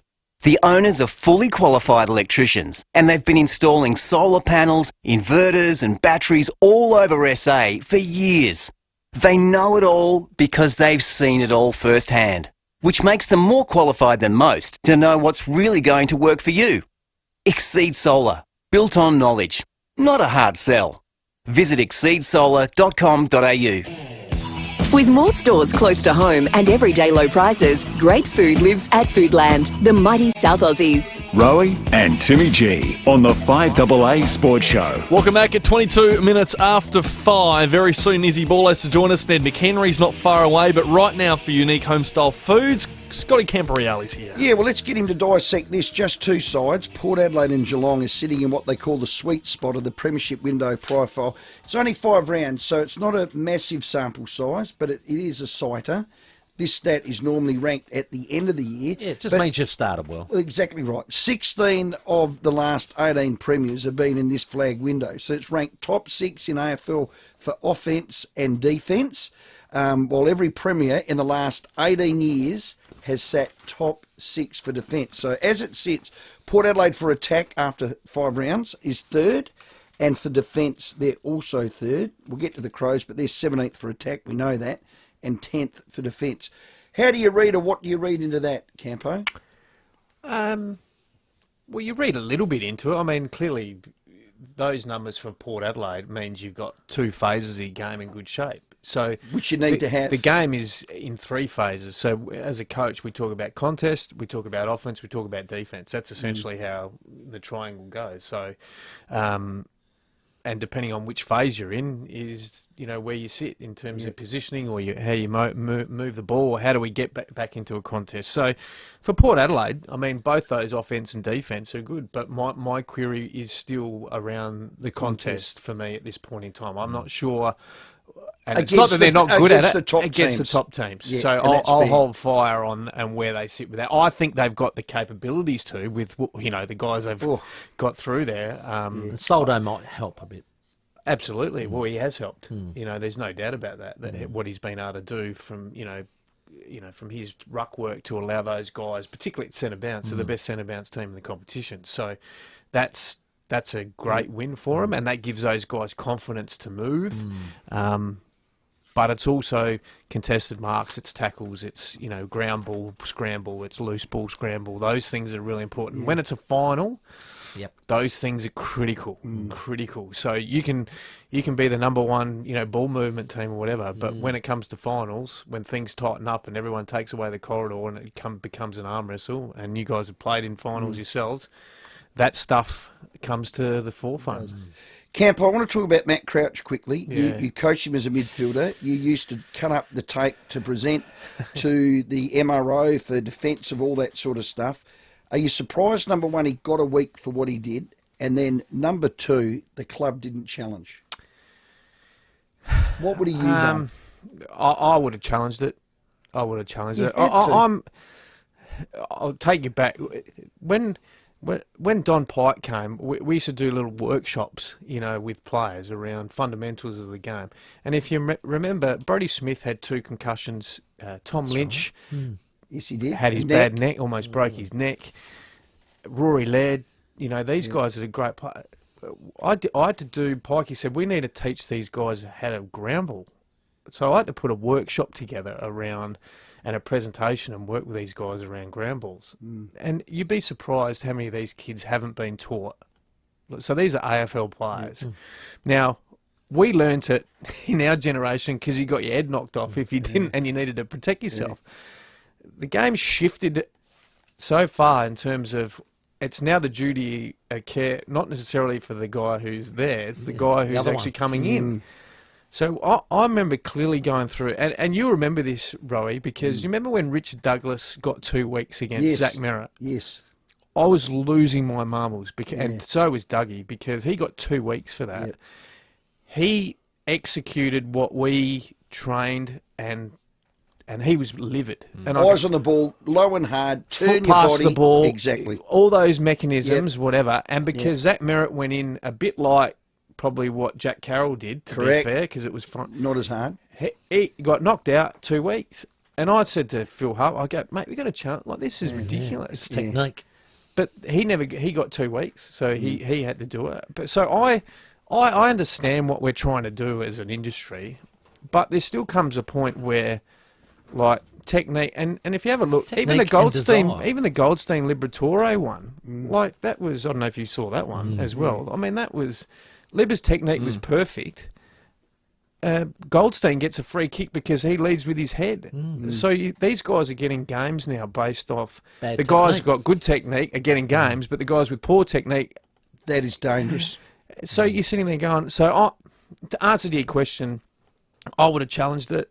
I think it was, we can sit here and argue, did Butters have his left hand on the ball and, hear all these conversations. Well, I was glad he got let off. Yeah, so do I. I mean, that's... Yeah, and his was probably a little bit more side on than Matt's, and that was probably the difference, where Matt's was probably... But... Well answered. The instinct to go and win the ball, once again, it's a split decision, and I thought Matty's technique was fine. Outstanding, yeah. Let's go to Engelvale. Hello, Rob. Yeah, good afternoon, guys. I just want to make a comment on Port Adelaide's defence, where I've listened to a few people now how they say stats where Port Adelaide. I just think that Port Adelaide are a little bit loose in defence. They don't actually defend for each other. They don't protect each other, and they get caught on the rebound. That's my opinion. Sorry, Robert, from the back six point of view, or are you talking about the whole team defence? No, the back six. Yeah, well, I must admit, I've watched a few of the games, and sometimes when teams play what we call a proactive defence, or because it's not, most defensive mechanisms now aren't one-on-one, so it's not, Radically is playing on the key forward. So things move, and they move up and down.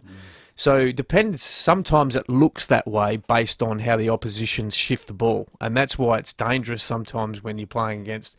And that's why we're asking our Adelaide teams, to shift the ball, because you can actually catch the opposition defenders out. So I think they call it either back shoulder or front, don't they? Yeah, well, it's proactive or assertive is the front when you're standing in front, and then it's back shoulder when you're allowing the opposition to lead up. So it really depends on which style. Which style, but where the ball is on the ground, how far you are away. So if you're 60 metres away, more often than not, a defender will stand in front so he can intercept mark. But if it's 20 or 30 metres, he's probably a little bit more back shoulder. So, but I haven't noticed that, Tim. Yeah, I think they've the three keys are still finding each other out as well. I think that's the other thing.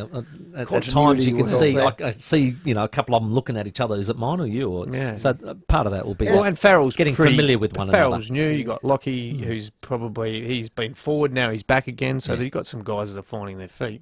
Imagine being a dopey footballer, a bit like me. Those two words that Campo used, proactive or assertive. So if you ran out and said, I want you to be proactive, what? God, you got to... The terminology... You think it's something like Milo or something. Put in your cup of tea. And I get have a cup of proactive, thanks. Be assertive. You've learned a few this year. Assertive, proactive, shape. Yeah. There you go. Oh, God. The only one I care about, and I must have used your name 20 times in the call, it's the how. Yeah. I just care about the how on the weekend. It was great. Wayne Miller Jr. was really good. Yeah, because he's new to the game, and he's actually he was a bit shy, but he warmed into it. Well, he's a smart player, Wayne. Well, he's actually his footy IQ is really high. So I was glad he had a crack. It was great. No, it was great. Yeah. I'm bloody rep for him because he was a bit nervous. He did a terrific job. There was a couple of times where he commentated and he'd say, "Get over the top," or "Keeney, it's yours," and then next minute. Didn't he, Sam? And then they moved exactly how he said they would, so it was great. Camper, we missed you. Good to have you back on Friday, and congratulations to the family and your two boys. Thank you. Well done. Appreciate Unique Home Style Foods, proudly baking for hundreds of SA businesses, large and small, for 35 years. They are the hustlers in baking industry. Visit uniquehomestylefoods.com.au. The 5AA Sports Show, Rowey and Timmy G.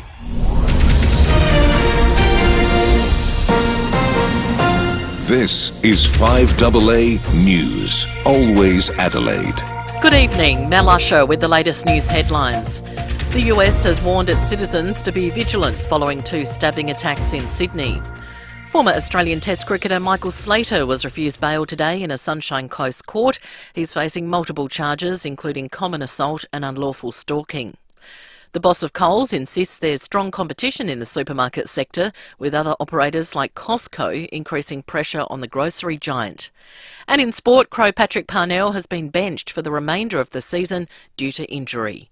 Now checking 5AA traffic. Copper is critical to the energy transition, and the responsible production of SA copper is happening now at BHP. At Mawson Lakes, a Carvey truck, Port Wakefield Road to the Salisbury Highway ramp. Hallett Cove crash there, Quinvale Road near Perry Bar Road. Look out for a twisted traffic light at Marston South Road near Everard Avenue. Region Silwork slowing things up at Morford Vale, Main South Road at Flaxmill Road, speeds at 40 with the Camera Education Road at Happy Valley. Buy a large heavy duty or carry box in April, and Storage King will help Good 360 provide $20 of essential goods to those challenged by the cost of living. Search Storage King. Adelaide's most accurate traffic on 5AA. Now the 5AA forecast down to 12, mostly clear tonight, partly cloudy tomorrow, 21. Right now it's 19. We'll have more news at 6 and as it happens on 5AA. David Penberthy and Will Goodings, 5AA Breakfast. There has been a second mass stabbing event, this one last night at a church in Sydney's west. It led to some very ugly scenes outside. Obviously people were agitated, some police were injured as well. Those attacks on the police, absolutely disgusting. I mean, can't these people get it through their thick heads? The reason the cops were there was to protect them. Adelaide's leading breakfast show. Someone in the church calls the police turn up, the crowd start attacking them. Weekdays from 6 a.m. on 5AA. Always Adelaide. Treat your family and friends to something a little fancy from FIVEAA, your family liquor stores. Autumn brings some stunning colours and amazing SA-made wine varieties like smooth and fruity Pinot Noir, Tempranillo and Grenache. We have exciting new vodkas and gins and lovely liqueurs to mix with if you prefer a Negroni, Gimlet or Espresso Martini. And beer aficionados can always browse our craft beers, including hazy pales. FIVEAA, your local independent SA family liquor store for over 45 years. What's got Mike singing? Mike just got an energy-efficient heat pump installed by EcoVantage. Not only is it using nearly 80% less energy than his old hot water system and saving hundreds off his power bills, he got it for free. Thanks to federal and SA government incentives, you can get your own energy-efficient heat pump from just $0. Pump your energy bills down with EcoVantage. Visit ecovantage.com.au. Hi, it's Sean from Automasters. This outside brake pad is the one we're concerned about. Now you can see what we see. If I come down here, this is your front shock absorber. AutoCam. So I'd like to flush that system out for you too. Real-time video sent direct to you from your Automasters technician. He wants to run a little engine flush through to help get out that old oil that's in there. See any issue firsthand. How good? Real-time reporting with instant SMS approval. Call 1300 Automasters. Great service guaranteed. Being an X can be a good thing.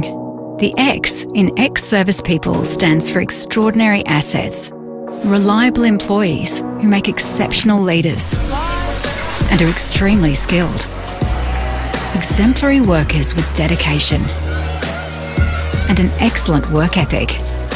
Exactly what your organisation needs. Explore more at veteransemployment.gov.au.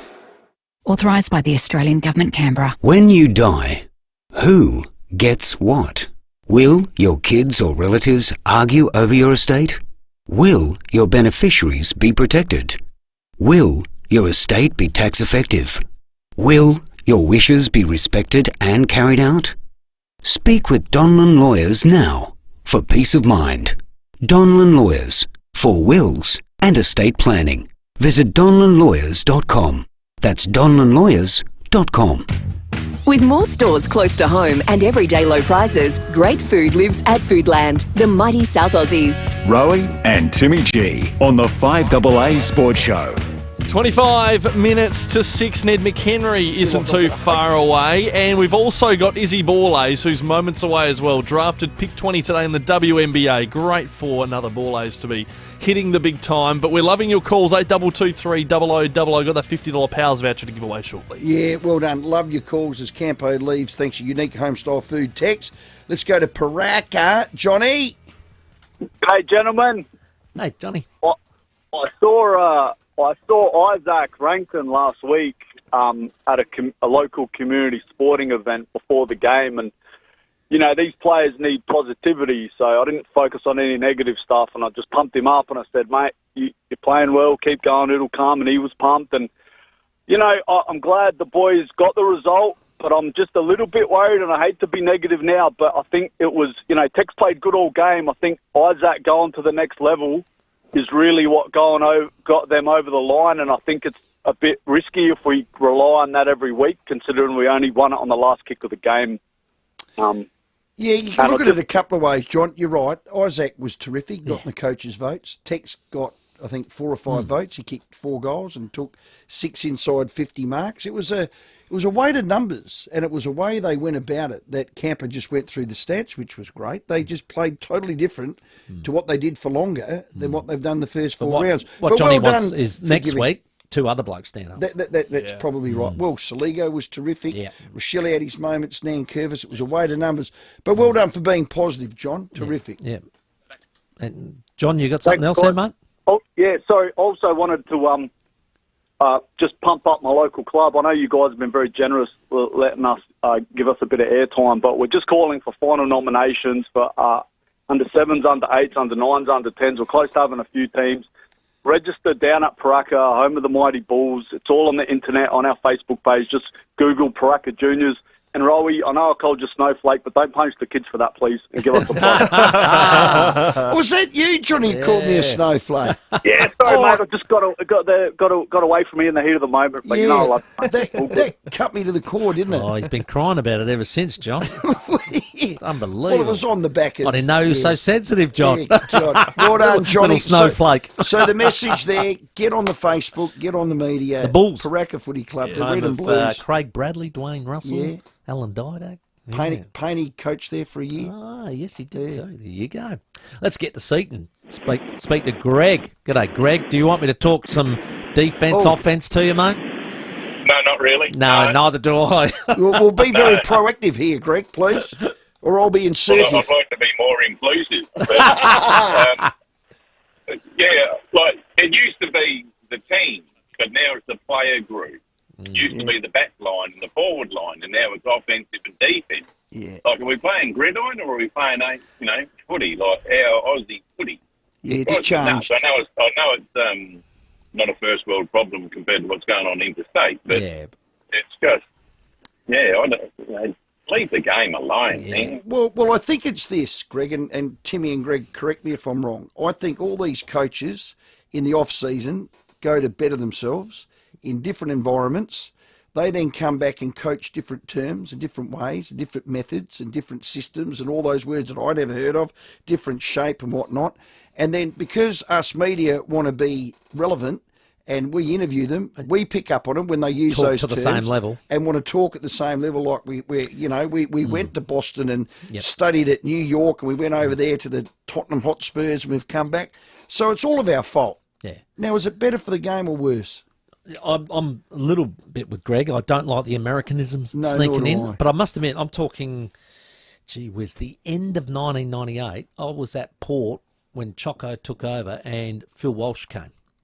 And so he brought Phil into the coaching group, and Phil Walsh... The vocabulary changed immediately. ...started talking about offence and defence, and I was looking at him like square-eyed going, what's this bloke on about? Yeah. And about guarding the way we should corral and all this, and I'm looking at him going, this is what sort of language is he speaking?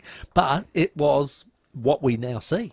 Yeah. And that's, we all know how he saw the game and how he probably reinvented a lot of the things that go on today. Well, he did. I remember one of his first interviews when he got the job, and they said, so what's your style going to be? And he said, I'm going to spend 80% of my time, correct me if I'm wrong with any of the quoting here, with the morale of the troops. And he's a real orator and a reader of battles. And World War I and II. Like he could just about name the art of war, Sun Tzu, and field position. So they're the only two things I'm thinking about. And I reckon everyone in the media was going, morale of the troops and field position? What? Yeah. And that was his whole emphasis about what he did. Field position's not necessarily where the ball is on the ground, but it's where you are as a club. And morale of the troops is... Well, now they use word shape. Yeah. So, it just changes, doesn't it? Yeah. Hello, Johnny boy. Hi, boys. Yeah, totally agree. This American crap, defense and guys, you guys, and that guy there. I'm not a guy on my bike. I live in Australia. Well done, Johnny. Hey, Pat Cummins got no cricket of the year. Yep. KG's been white-handing him ever since he got the captaincy. Who is? Yes, no. KG's been white-handing him ever since he got the captaincy. Okay. Right. And I haven't heard him white-hand him. Yes, he has. Yes, he has. Yes, in the past. He's been unhappy about how he is as a captain. I think he's a very good captain, boys, and I'm critical of captains and all the rest of it. Yes, we are aware. But exactly, when Ian Chappell gives you praise as a captain, like he does, with Pat Cummins, he says he's a very inspirational leader and I'd want to play for him. That's good enough for me. I listen to the likes of Ian Chappell and the late great Shane Warne and these blokes. And like Rowey, I found I aligned myself in cricket thoughts to those blokes. Yeah. And I felt all right. Yeah, but you know what, John? You're a bit like me. You're a byproduct of our era. We're old school. Pat Cummins, and I was a bit the same with Cage at the start. What's he doing about hugging trees and let's do this and let's wear an armband and let's put rainbows on our head and let's be everything for everyone? And he did get a little bit, no, you're laughing, but he did. He was a bit wokey. You know, when people like John and I and KG loved the Ian Chappells, the Alan Borders, the Steve Wars, etc. Because you're living in the past, man. No. You hung up on some clown from the 70s. No, I know where you're coming from, but Cummins was the reverse of that. Yeah. He was polar opposite. He's a very smart man, and I'm warming to him. Not only just his record, but I'm coming to terms with... He has stood up when we've needed him a lot. Oh, my God. Sometimes I think he underbowls himself. So what I'd say to John and all the others that are my age and older, who would have done a better job? Yeah, well, John's a fan. Don't worry about that. He's a fan of his. But interestingly, overnight, IPL, we know that's on. Our own Travis Head, he hit 100 off 39 balls, right? Stop it. Yeah. Now, we know that the grounds aren't anywhere near as big as the Aussie ones. You've got some let's have a listen. audio. Let's go. Oh, hit into the gap, and that's 4. So 100 for Travis Head. Oh, what a special innings this has been. Just off 39 deliveries. You beauty. Do you know that is the 4th fastest 100 in IPL? Wow. So he's Not number even close. 4 off of, 39 balls. He's 4th. So it took him 20 balls to get a half century. It took him 19 to get the next half century. Unbelievable. Got out after 41. But He's one of the most watchable cricketers now. He is our version of... and that's why he probably went for a good price in the IPL auction. Oh, he's got a lot of money, didn't he? Before we go to the break, we've still got your calls coming. I can't wait to speak to Izzy. Reds are playing Western United tonight away. Yes. They're equal bottom. This is Western United. Correct. We win, we'll be one game off final 6. So who have we got left? What's the equation? We've got to play the top side after this, Central Coast, and then we finish with Brisbane Roar away. Okay, so which is 7. Who are around so the mark 3, as 6, well. 9 would get us in. Oh, yeah, we need 3 and that's from why 3. not even getting a point the other night was so shattering. Bit disappointing. But well, that was the story of our year last week. Yeah, I know. We just Brilliance can't... from Irukunda, and then in the 88th and the 80th. We just can't think about it anymore because it's agony. I went back to after the game, went to the joiner's arm, sat there, and it was a very, very sombre atmosphere. Now, if you had a beer, I'm dobbing in on you. No. You went back to the joiner's arm and didn't have a beer? No. What did you go back and have? Whiskey on ice. Oh. So you're allowed to have a whiskey on ice before a beer? Yeah, it's I about the carbs. I want to know your doctor. It's about the carbs. Oh, you're a carbs man. Yeah, so we've all got different problems. Yeah, exactly. Mine's sugar. Mine's not having any beer. It's killing me. I've noticed you're a bit snappy lately. Yeah, I've got about 5 weeks to go. Keep it up. Very proud. Thank you. 15 minutes to 6. Let's check your roads. At Mawson Lakes, a Carvey truck there, Port Wakefield Road near the Salisbury Highway ramp. At Hallecover, crash there, Quinnavar Road near Perry Bar Road. I got broken glass at Everard Park to look out for Anzac Highway to Berkeley Avenue. Slow at the moment, Anzac Highway at Ashford with a camera tonight, Old South Road at Old Ranella. The Snooze Autumn Sale is on now. Save up to 50% off mattresses and up to 40% off bed frames. Hurry, sale ends Sunday. It's amazing what all Snooze can do. Adelaide's most accurate traffic on 5AA. Rowey and Timmy G on the 5AA Sports Show. Here's a stat you need to hear. Literally, 1 in 6 Australians are living with some sort of hearing loss. It's hard to notice because it creeps up on you, but it doesn't have to get in the way of things. Not if you do something about it now. Can Do Hearing can provide solutions to make living with hearing loss so much better. And your options are almost endless. Book an appointment with Can Do Hearing. candohearing.com.au. That sounds better. Are you ready for massive Mazda savings? Mawson Lakes Mazda is having a huge demo clearance across the entire Mazda range. We are overstocked on current model Mazda demos that need to go. So be quick to snap up a demo deal in your favourite model and colour. There is no better time to take advantage of these amazing deals. Be quick, stocks won't last at these prices. Mawson Lakes Mazda, just a short drive from the city, Salisbury Highway. I think you know this. A South Australian institution. What's the name? Yes, BL Shipway. They've been looking after SA's hydraulic and pneumatic needs, that is, for 70 years. Sound like Cornsey. The BL Shipway team are the best in the business. They work with the best suppliers in the industry, including Ryco, Rexroth, Enerpac, Hydac, Allpath, Easy Fit and many more. They have plenty of stock at their new location. You've got to check it out. 71 Morfett Road. It is a brilliant building. It's very impressive. And if you can't get in store, well, just get on the blower and have a chat. They're always there to have a chat with you and they'll help you out. Don't worry. BL Shipway's state-of-the-art workshop will take care of your equipment servicing and repairs. And if they can't, they'll send out a Ryco 24/7 mobile hose repair van your way. I got it all covered, basically. Support a great SA company when you need anything to do with hydraulics. It's BL Shipway. That's the place to go. And they're now at 71 Morfett Road, Camden Park, or blshipway.com.au. At Coles, there's great value, hands down, on chips. Like Thins potato chips, 150 to 175 gram packs, now half price at just $2.50 each. Just $2.50. That's great value, hands down, at Coles. Offer ends Tuesday. Struggling with your CPAP therapy? Try the world's first auto-fitting mask from Fisher & Paykel Healthcare. Respirico Healthcare is offering the Fisher & Paykel Sleep Style device for 30% off, plus a free solo mask valued at $310. Visit one of 6 Respirico clinics and mention this ad to redeem this offer. Respirico Healthcare, proudly serving South Australia for 20 years. When considering whether CPAP is right for you, speak to your doctor. Always follow the directions for use. There are electrical safety recalls on solar home batteries, branded LG, LG Chem, and inside some Solax products. Affected batteries may overheat and catch fire, resulting in injury, death, or damage to property. Incidents have occurred and caused damage to property.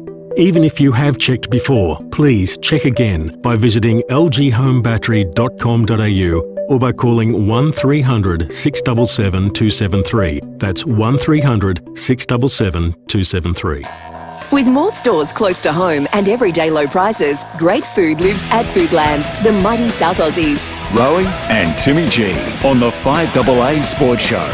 11 minutes to 6. Hey, keep listening this week because we're giving you the chance to win the ultimate Live Golf Adelaide weekend, Timmy. Later this week, we'll be giving away double ground passes to Live Golf on the Sunday. This is going to be great. Plus, a shot at the ultimate Live experience, including 2 money can't buy tickets to the Live Golf welcome party, and you can rub shoulders with the players. It is one of the great nights. Timmy and I, you went last year with myself. Unbelievable, interviewed a bunch of players. Well, we were sort of behind the barrier on the red carpet, begging for interviews over the top, which was great. And it was an awesome night inside. This is going to be a little bit different, this one. I think it's going to be under the canopy. At the drive. So yes, it could be even better again. So stay listening this week. We'll have your chance to win winning those. No question about it. 10 minutes to 6. What a great story our next one is.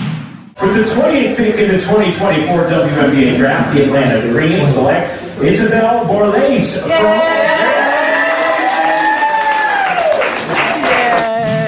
Congratulations, Isabel. That is brilliant. Well done, Izzy.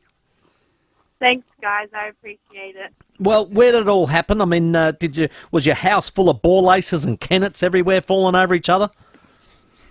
Yeah, well, I had grandparents there, so both mum and dad's side, and then I just had some friends and then family. I had my manager and a couple of lightning people there as well. So it was kind of just everyone important to me in my little bubble. So it was really nice. Did you dream of this day, or was it just about going about playing the game, enjoying it, and if something happens, it happens?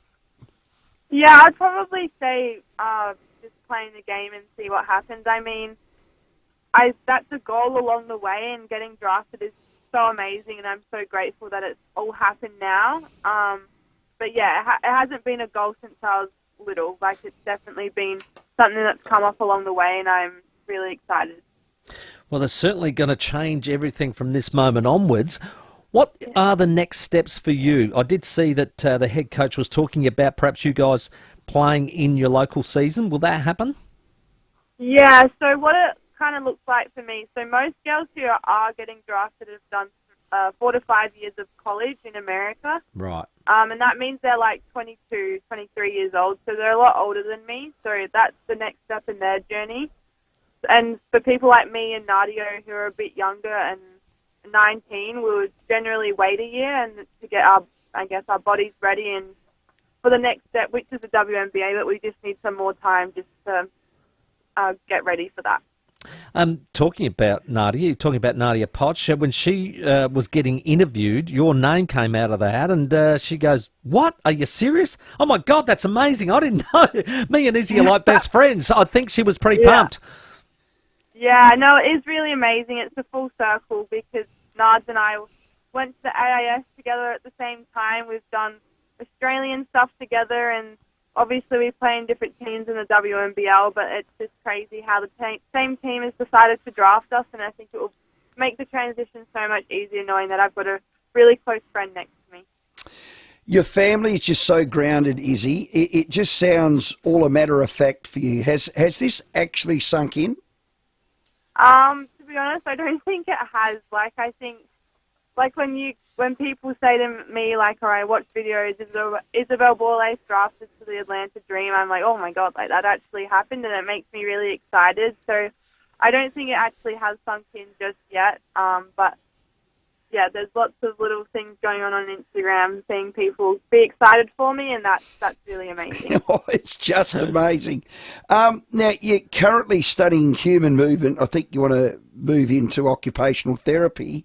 When you do eventually make the call to go there, will you go to college and be able to manage the two, or you're going to have to pick? Yeah, so I think I haven't thought that far ahead. I definitely think doing anything I can online will probably help me feel sane in a very different world that being in the WNBA would be. So I think I'll try and keep, even if it's just one subject, just keep that alive, because even if it's not really progressing me very far in my studies, I think it's still important just to have that something on the side that can just keep me going. And you got the Olympics around the corner. Where's all that sitting, Izzy? Yeah, so I'm in a squad of 26 with the Opals, and they're going to have to cut that down to 12. So I think I'm definitely on the fence of making that team, and it could definitely go either way. But there's a couple of tours coming up, which I'm hoping to get invited to at least one of them. Yeah, you don't know what the coach is thinking. There's lots of different combinations that they could go for. So I'm not sure how it will all pan out, but yeah, we'll just have to see what happens, but I'm going to do everything I can to ensure that I'll be on that plane. Hey, Izzy, I was just reading an article where everybody gets wrapped up in the draft and, where you're going to go, and then the mock drafts come out and, perhaps this one will fall here and there, and they were talking about how a lot of people get carried away with that, but when you showed your mum and dad, they were like, yeah, what's this all about? Yeah, they were. Well, to be honest, the mock drafts weren't very accurate, and that just shows that they can be quite misleading sometimes. And Mum and Dad were probably more on the ball than what they were. But yeah, the mock draft did say I was going to go a lot higher than what I did. But yeah, Mum and Dad were a bit clueless. Well, they seem to be a bit clueless, but they're probably right in the end. What do you know about Atlanta, other than they make Coca-Cola?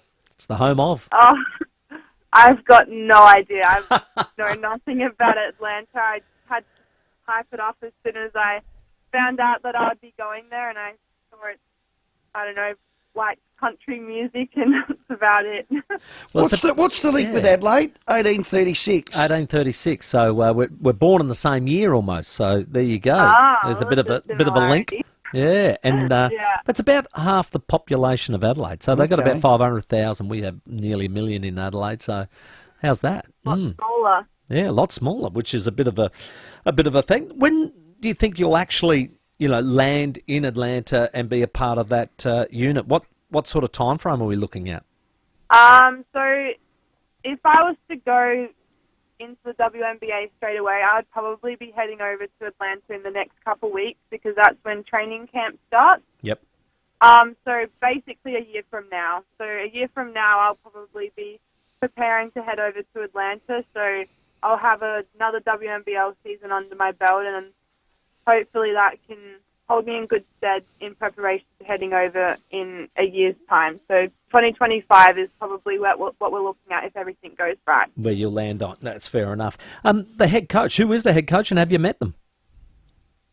I spoke to the team, and there was all 12 of them on the call. Wow. This is pretty bad. I don't remember. That would have been confusing. Yeah, I know that the assistant coach is Australian. His name's Paul Goris, and I think it will be so special to have an Australian coach in both Nards and I's corner because over there, most of them are American. So, yeah, I'm looking forward to it. But the coach is mainly a defensive-focused coach. I do know that. So that's what I'll be looking to bring when I hopefully get over to Atlanta. And as Dad said, he's just going to bring a swag over every now and again and throw it out the front and come watch a few games. I hope he does. I'll probably miss the family. He might enjoy a change of scenery as long as there's some sort of agriculture stuff. You can probably get away from work. Well, yeah, if they are a little bit country, he'll fit right in. I can still remember the sawdust on the dance floor at his 21st. Don't be laughing, it was there. Yeah. Oh, Izzy, we're that proud of you. Well done. God, we don't have to wish you any luck because you're that grounded. Let's get this Olympics underway. Let's get on the team. Let's enjoy all of that. 25 will be here before we know it. And we've got another proud South Australian family with a proud SA girl. Well, hit the world stage in the WNBA. We can't wait. Izzy, thanks for your time. Thanks, guys. I appreciate it. Isabella Borlase, our guest. Amazing story. It is 6:01. Let's get to your news and Ed McHenry next. The 5AA Sports Show with Rowey and Timmy G. Hey you. Right now you're listening to a radio ad about DAB Plus radio on the radio. Think about it. It's like the cells inside your brain that's inside your head that's on top of your body are informing you that you can listen to this station in digital quality on a DAB Plus radio for free or on a smart speaker. Discover the auditory awesomeness of more radio within the radio. Search DAB Plus and listen now. Looking into solar? Look into Exceed Solar. Long before Exceed Solar were a company, the owners were climbing on roofs all over South Australia, installing solar panels, inverters and batteries. Exceed Solar have seen it all because they've done it all, literally. And because they're qualified electricians, not salespeople, they know firsthand what will give you the best possible results for many years to come. That's the big Exceed Solar difference. Exceed Solar, built on knowledge, not a hard sell. How far would you go for your dream kitchen? And how far would you go to not deal with organising all the trades? How about 15 minutes up the freeway to Balhanna Kitchens by Design? To the largest showroom in the Adelaide Hills. Custom build your dream with our award-winning designers. Plus, we can manage the installation and all sub-trades at a fixed price. Balhanna Kitchens by Design. It's not too far to go to make your dream a reality. balhannakitchens.com.au. Online, on DAB Digital Radio and on 1395 AM. Talking Adelaide. This is Adelaide's 5AA.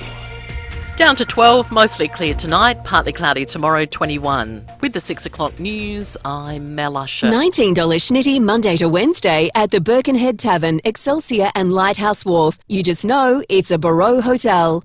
Forensic police remain at the scene of last night's terror-related attack inside a southwestern Sydney church. James Wilson is there. Members from the congregation have been visiting the site throughout the day, watching on as forensic police fingerprint dozens of cars still trapped in the car park. There are a mix of feelings on the ground here and obvious tensions between religious communities. The Lebanese Muslim Association has condemned the attack, but says their members don't feel safe after threats circulated online to firebomb Lakemba Mosque in retribution. Security guards will be employed there overnight as leaders call for peace. The Prime Minister says a French national who tried to stop a stabbing frenzy in Bondi Junction is a hero. Damien Gouraud held a bollard to prevent a man from killing or injuring more people at the Westfield Shopping Centre on Saturday. His work visa is due to expire in a couple of months. Anthony Albanese says he showed incredible courage and will be allowed to stay in Australia for as long as he likes. This guy's a hero. He can stay as long as he wants, as far as I'm concerned. And we will. I've spoken with the Minister to ensure that he is looked after. The teenage driver who allegedly ran down the police commissioner's son Charlie last year has learnt the full extent of the charges he'll face. 18-year-old Dhiren Randhawa is accused of causing death by dangerous driving, aggravated driving without due care, leaving the scene of a crash and failing to truly answer questions after the incident during schoolies celebrations at Goolwa. He's due to answer the charges in June. Two of Charlie's siblings were in court today to hear proceedings. Well, it's been a bad day on the Australian share market. The All Ords closed down 147 points.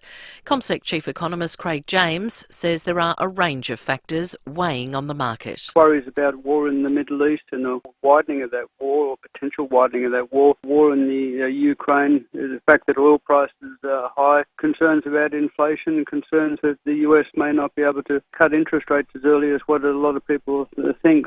Concerns another tower at Festival Plaza in the city, unveiled last week, mean rooftop bar 2KW will lose much of its view. The bar is located on the corner of King William Street and North Terrace. Owner Martin Palmer has told Seven the second tower will block lots of landmarks. What we see now, which is the Festival Plaza, the Festival Theatre, Elder Park, the river and, of course, the Adelaide Oval, you won't see anymore. The cruising industry is bouncing back above pre-pandemic levels. More than 1.25 million Australians took to the water last year, according to the Cruise Lines International Association. The national market is one of the fastest growing worldwide. Now turning to 5AA Sport. It's Sports Card World's 30th birthday sale this Thursday with free activities and giveaways. Regent Arcade, Rundle Mall. The Reds have an away game tonight against Western United. Coach Carl Viet says they're having more success in away games this season. It's a funny thing, normally very strong over the course of the season at home, but say we've got 3 away games and we'll focus on Westerns and put in a good performance and get 3 points. Crow Patrick Parnell has undergone surgery today following an injury in Adelaide's Round 5 match against Melbourne and will miss the remainder of the season. Meantime, Jordan Butts won't play Friday night due to a hamstring injury. He's set to spend at least a week on the sidelines. Collingwood defender Nathan Murphy says he got to live out his childhood dream after he medically retired from the AFL. The 24-year-old received a head knock in last year's grand final, which was ultimately his final game. And in the boxing world, Adelaide's Rhea Ripley has vacated the Women's World Championship due to injury. This right here, this championship, this means the most to me in my entire life. And that's why this is so painful. That's sport. Now checking 5AA traffic. Copper is critical to the energy transition, and the responsible production of SA copper is happening now at BHP. At Marsden, twisted traffic light, South Road near Everard Avenue. At Morford Vale, urgent sewer works, main South Road at Flaxmill Road, speeds at 40, the left-hand lane closed. Busy at the moment, Port Road at Hindmarsh, bit slow, South Road at Clovelly Park. And got a few cameras too, look out for those. Lonsdale Road, Hallett Cove and States Road at Morford Vale. Join almost 4 million members with Bupa, CanStar's outstanding value health insurance for 2023. And Feel Good Health Catch On. Switch today. Search Bupa Health Insurance. Adelaide's most accurate traffic on 5AA. Now the 5AA forecast. Get the Toyota forklift advantage. Visit toyotamaterialhandling.com.au. Down to 12 tonight, partly cloudy tomorrow, 21. Thursday, cloudy and 20. Friday, a shower or two, 21. Right now, it's 18 degrees. Now let's check what's happening on 9 News tonight. Thank you, I'm Brenton Raglas. Tonight, a 16-year-old boy is in custody after a stabbing attack in a Sydney church. The frenzied assault declared an act of terror. Charges have been finalised against the driver accused of hitting and killing the police commissioner's son at schoolies. And train drivers will walk off the job again tomorrow afternoon in an ongoing pay dispute. 9 News, your news, nightly at 6 on 9 and on 9 Now.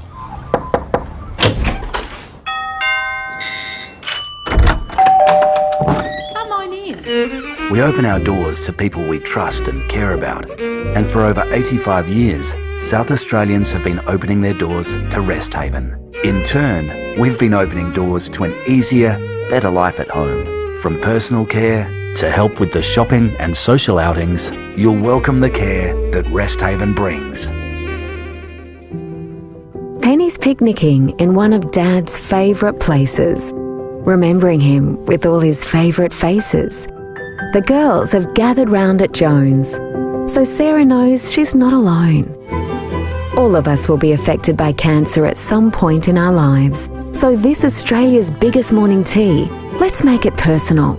Australia's biggest morning tea. Post your way. Search Biggest Morning Tea today. The glass bottle is back.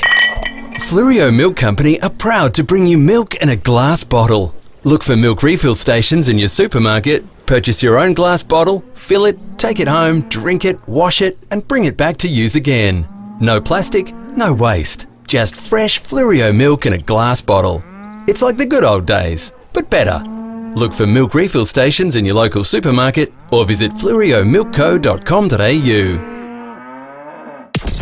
In Adelaide and across South Australia, this is 5AA, always Adelaide.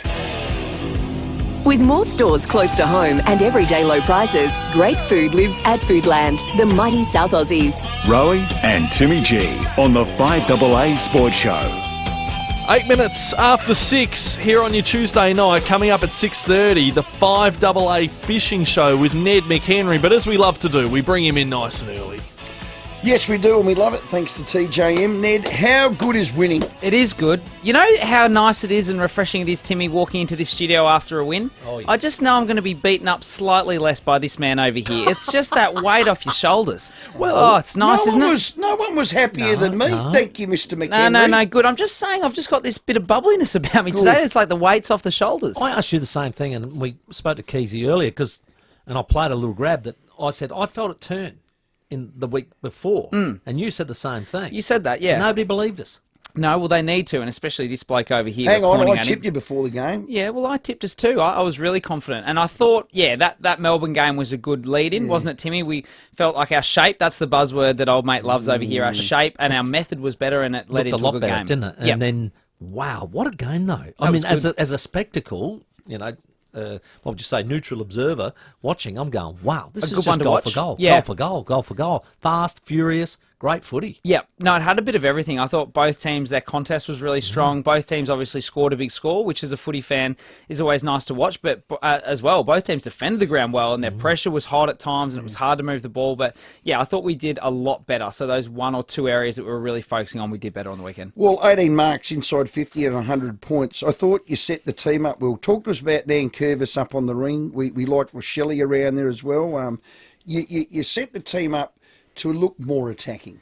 Yeah, you're talking about positionally. I mean, you've just positionally. Yeah, you've been talking about different mix in that midfield, haven't you? And a little bit of flair in that midfield. And I thought we got that, from guys that have been playing in there. They played really strongly as well. But more minutes. Ranks had a little bit more CBA, so centre bounce tendencies, Timmy. So it was a great game. I'm pleased that we won. I felt like it was it was deserving in a way. It was a good result. Well, here's one for you. We like stats. Was this the Sir Swamp thing? This Ned stat? I think it was Vardy Magic, actually. Vardy Magic, okay. Yes. Well, you got to credit where credit's due. Definitely. Over your last two games, that's Geelong and obviously the one on the weekend against Carlton, you've ran 29 kilometres. I mean, that's bloody long way, for 18 disposals. That's not a good stat, is it, Timmy? That's not a good one. That's a hard word. So I'm working at about a 2K time trial for a touch of the footy at the moment. You are. It's about 1.6, but is that, that's don't part do of your this role, to me, though. boys. That's part of your role. Yeah, I don't know whether to take that as a badge of honour or just take it like, what the heck tough, am I innit? doing? Vardy, you might have to help me out with a few running patterns, or you blokes, we might have to sit down and watch No, some but stuff. tell us about the role. Yeah, no, I'm only having a bit of fun. I didn't know that stat, so I didn't know that, and that's quite funny. But a lot of my role is running's obviously a bit of a strength, and I can get up and down the ground. So footy, as we talk about, it's a system, it's a shape game now, and it's not always about getting the footy. So sometimes, you can't be like a mad dog chasing park cars, yeah, and can you? sometimes I feel like our fans can get frustrated a little bit around individual performances, and any fans of AFL clubs, but just know that a lot of work goes in the week for how a team plays and how that shape and structure is organised. So a lot of guys do a lot of unrewarded stuff. I'm not referring to myself at all in that. There's a lot of players in the AFL and our team who you know, on the stat sheet might not get rewarded for certain things, but they're really playing their role well. You know, there's 4 or 5 guys that come to mind straight away. Some of the backs that work really hard, and Maxi McElhaney, like, he takes the most dangerous forward every week, and you should see the way he runs off ball. Like, it's just sensational. So, yeah, those guys are great. So what's your role called?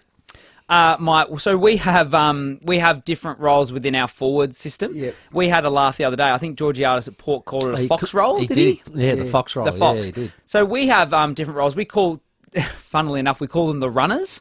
So ironically, there is a little bit of running involved, and there's a runner called the strong runner and the power runner. So it's difficult to explain and without going into too much detail, but those forwards kind of get up and set the ground up, and they're often working with the wings. So you might look at a forward on game day for the Crows and go, why the heck is he that far away from the ball? Or why is he so far laterally to where the ball is on the other side? That's all to do with that buzzword that you love, Stephen, and that's shape.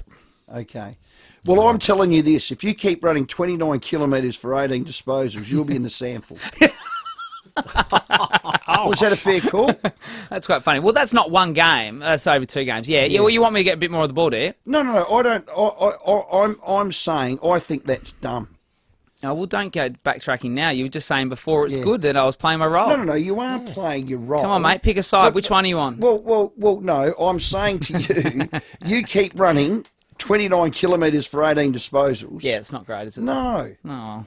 I know, I'm trying. And that is playing your role. I'm trying. You know who we have, sorry, this is a sidetrack, who I'm watching a lot of vision with to improve? Shane Edwards. He's at our club. That's been underrated. That's flown under the radar. He is working... Talk about sacrifice. Oh, my goodness. He sacrificed for Dusty Martin to be Dusty Martin. Timmy, I cannot explain to you the footy knowledge inside that man's brain. Okay. He's gone into the recruiting space, but I can tell you right now, if Shane Edwards wanted to be a coach or a development type coach, he would be one of the best I've ever seen. Right. I cannot believe his footy IQ, and they spoke about in that Richmond dynasty how they played their role, and their thing was playing their role for longer, and I hope he doesn't mind me sharing that, but they used to I've heard him say outplay that, their role against other teams, and the stories around the sacrifices he made in-game, he would know, I can impact that contest and get the ball, but that's not my thing to do at this time. He's sacrificing. It's just amazing. Yeah. Well, I hope he is really good in recruiting because you need it. Well, he's in the recruiting team now. Yep, thank you for that, Stephen. Little drive-by. Good work. You feel a bit better now after that, do you? Or you well,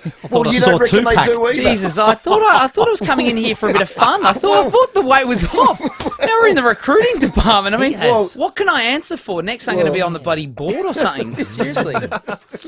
Why, yeah, but how's Stebby going? Yeah. And we'll crack through next week. Yeah. I'm going to chop down those bloody trees myself. I'll give you the chainsaw. Now, Matt Crouch, talking about Matt Crouch, I thought, and Scotty Campriard, we do too, but he's out this week for the perfect attack going in low and hard on ball and body. Yep. We've spoken about concussion on the show, haven't we? And we've spoken about how important it is. I messaged Crouchy as soon as that verdict came in. I said, what the heck? I was shocked. Challenge it. I was shocked, yeah. He won it. He won it fair square. I don't think the club is challenging it. No. That's the reality. So they mustn't feel that they can... win. Yeah, they can't win, Timmy. So there you go. That's that. But or they don't want to stump up 10 grand because... No, it's not that. I they've reckon... got no bees and honey. Sometimes you just can't win. Well, I don't think he can win. I thought he was really stiff. You're as courageous as anyone at the ball. You're phonetic. We call you Mr. Effervescence, all that sort of stuff. I see you probably 5 times a game in a similar position as that. So how confusing is that for you? Do you have to change your game, or you just cop it? If you get a game, you just cop it. No, yeah. And then would you have liked the club? And could have Matt said to the club, no, bloody challenge it? Yeah, I'm not sure how that arrangement works with club, but I'll answer your first question. And the technique of Matty Crouch, I thought was fantastic. So put aside the challenges of playing AFL at the moment, whether to go back with the fly to the ball or a marking contest, but if you are showing a young footballer, mate, this is how you get in, you lower your body, and you hunt for a ground ball. He's one of the best in the competition at it, and I thought that example, yes, he was potentially a free kick, maybe. But my goodness, he got in low and hard. He turned his body. Everyone's saying the same thing. I haven't heard anyone say the opposite. So why did he get no. If you talk to David King, he had he had him up on a first-degree murder charge. Didn't he? Well, he's very. What do our listeners think? Are they I'm sure the Port fans think he should have gotten off. No. A lot of people are either saying that if Matt Crouch got one, Butter's got to get one. There was a lot of that. And then there was a lot of people like me saying neither of them should have got to go off. Yeah. No, I thought Crouchy's his technique for that ground ball was excellent. Have a listen to Kingy. Well, I want to know whether we're protecting the head or we're protecting the Brownlow. And I've sat and listened to Laura Kane and Stephen Mead in the pre-season period say, no, we are taking a tougher stance on any head contact. We have to protect players who play our game. Look at that. And you're telling me that's 1 week. That's got spinal injury written all over it. That is the exact action that puts people in wheelchairs. And people say, oh, you're being too dramatic. We are still waiting for someone to be carried from the field to never walk again before we take this seriously. That's the worst minute of radio I've heard. Kingy. It's just a joke. I just said, look, duty of care. I could get run over by a bus. Yeah. But I was clever enough not to step off Kingy's been spending too much time in the war room. I reckon all the LEDs and all the the wiring or something's gotten something in the air. But answer me this. If a player in your Crows outfit had have attacked the ball like the Carlton player, or for that matter the Fremantle player, and I won't name them, which I thought was a bit reachy. They leveled their technique. head.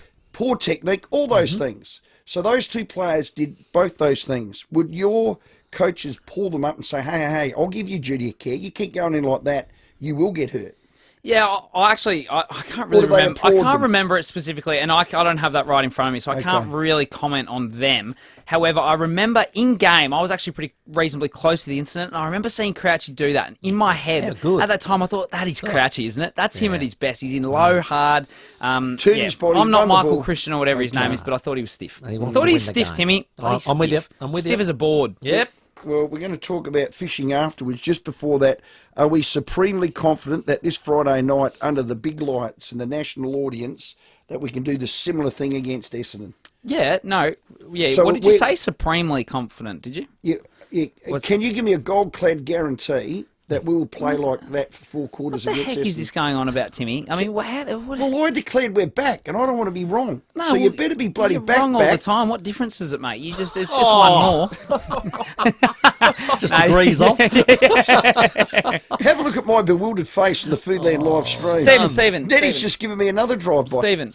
No. Is it sustainable? Have you found what you're looking for? Yeah, it's sustainable. I thought we've improved, but look, I was really confident in the first few rounds too. I went into that Melbourne game thinking we were really confident. So every game you go in with a plan and you need to execute it.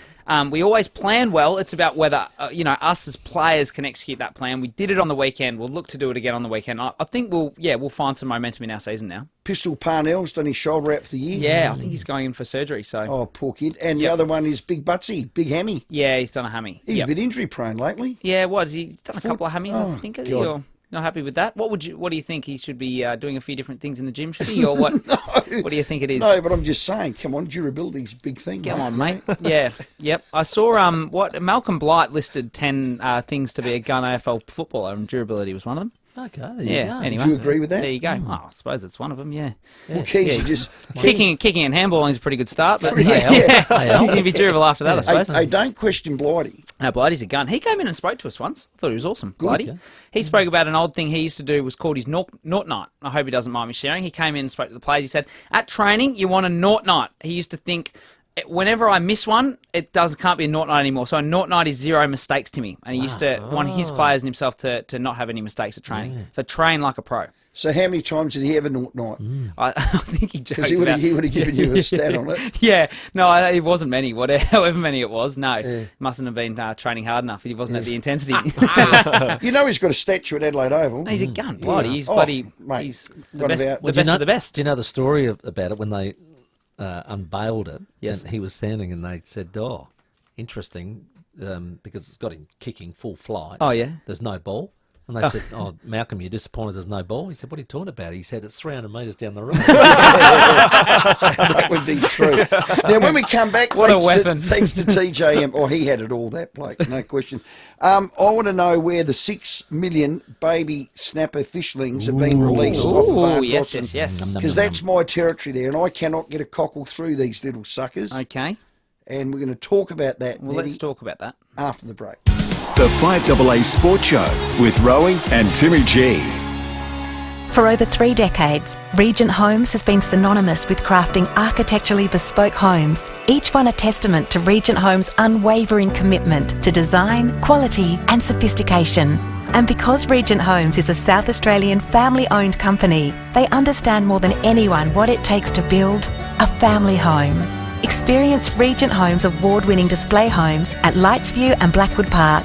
Innovative design, elevated living. Visit regenthomes.com.au. Look, we weren't going to say anything, but here at Mawson Lakes Volkswagen, we've had some great news. We have just been named National Dealer of the Year by Volkswagen. Again, 2 years running. We're so chuffed we're having a sale on new and demo stock. They're available for immediate delivery with easy finance options. And remember, convenient next day servicing with complimentary loan vehicles. Now our great news is your great news. Mawson Lakes Volkswagen's National Dealer of the Year sale. Salisbury Highway, just a short drive from the city. Get a read on your year. Get better at money stuff.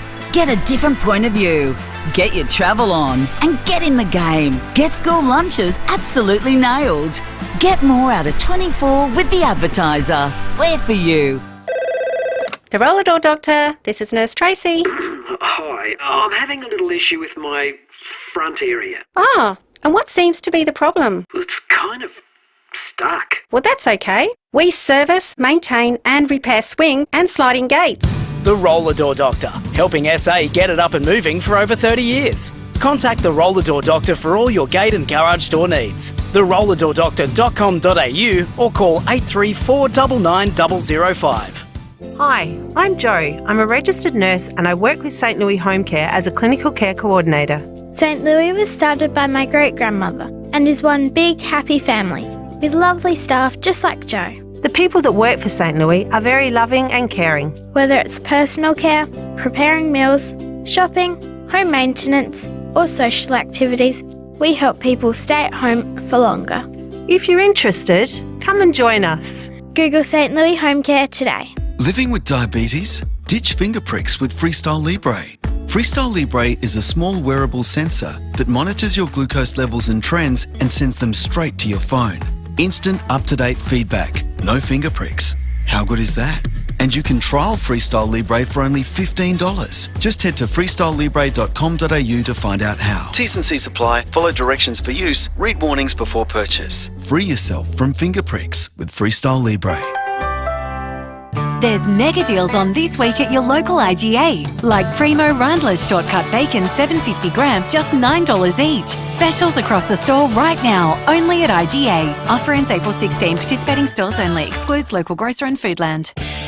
With more stores close to home and everyday low prices, great food lives at Foodland, the mighty South Aussies. Rowey and Timmy G on the 5AA Sports Show.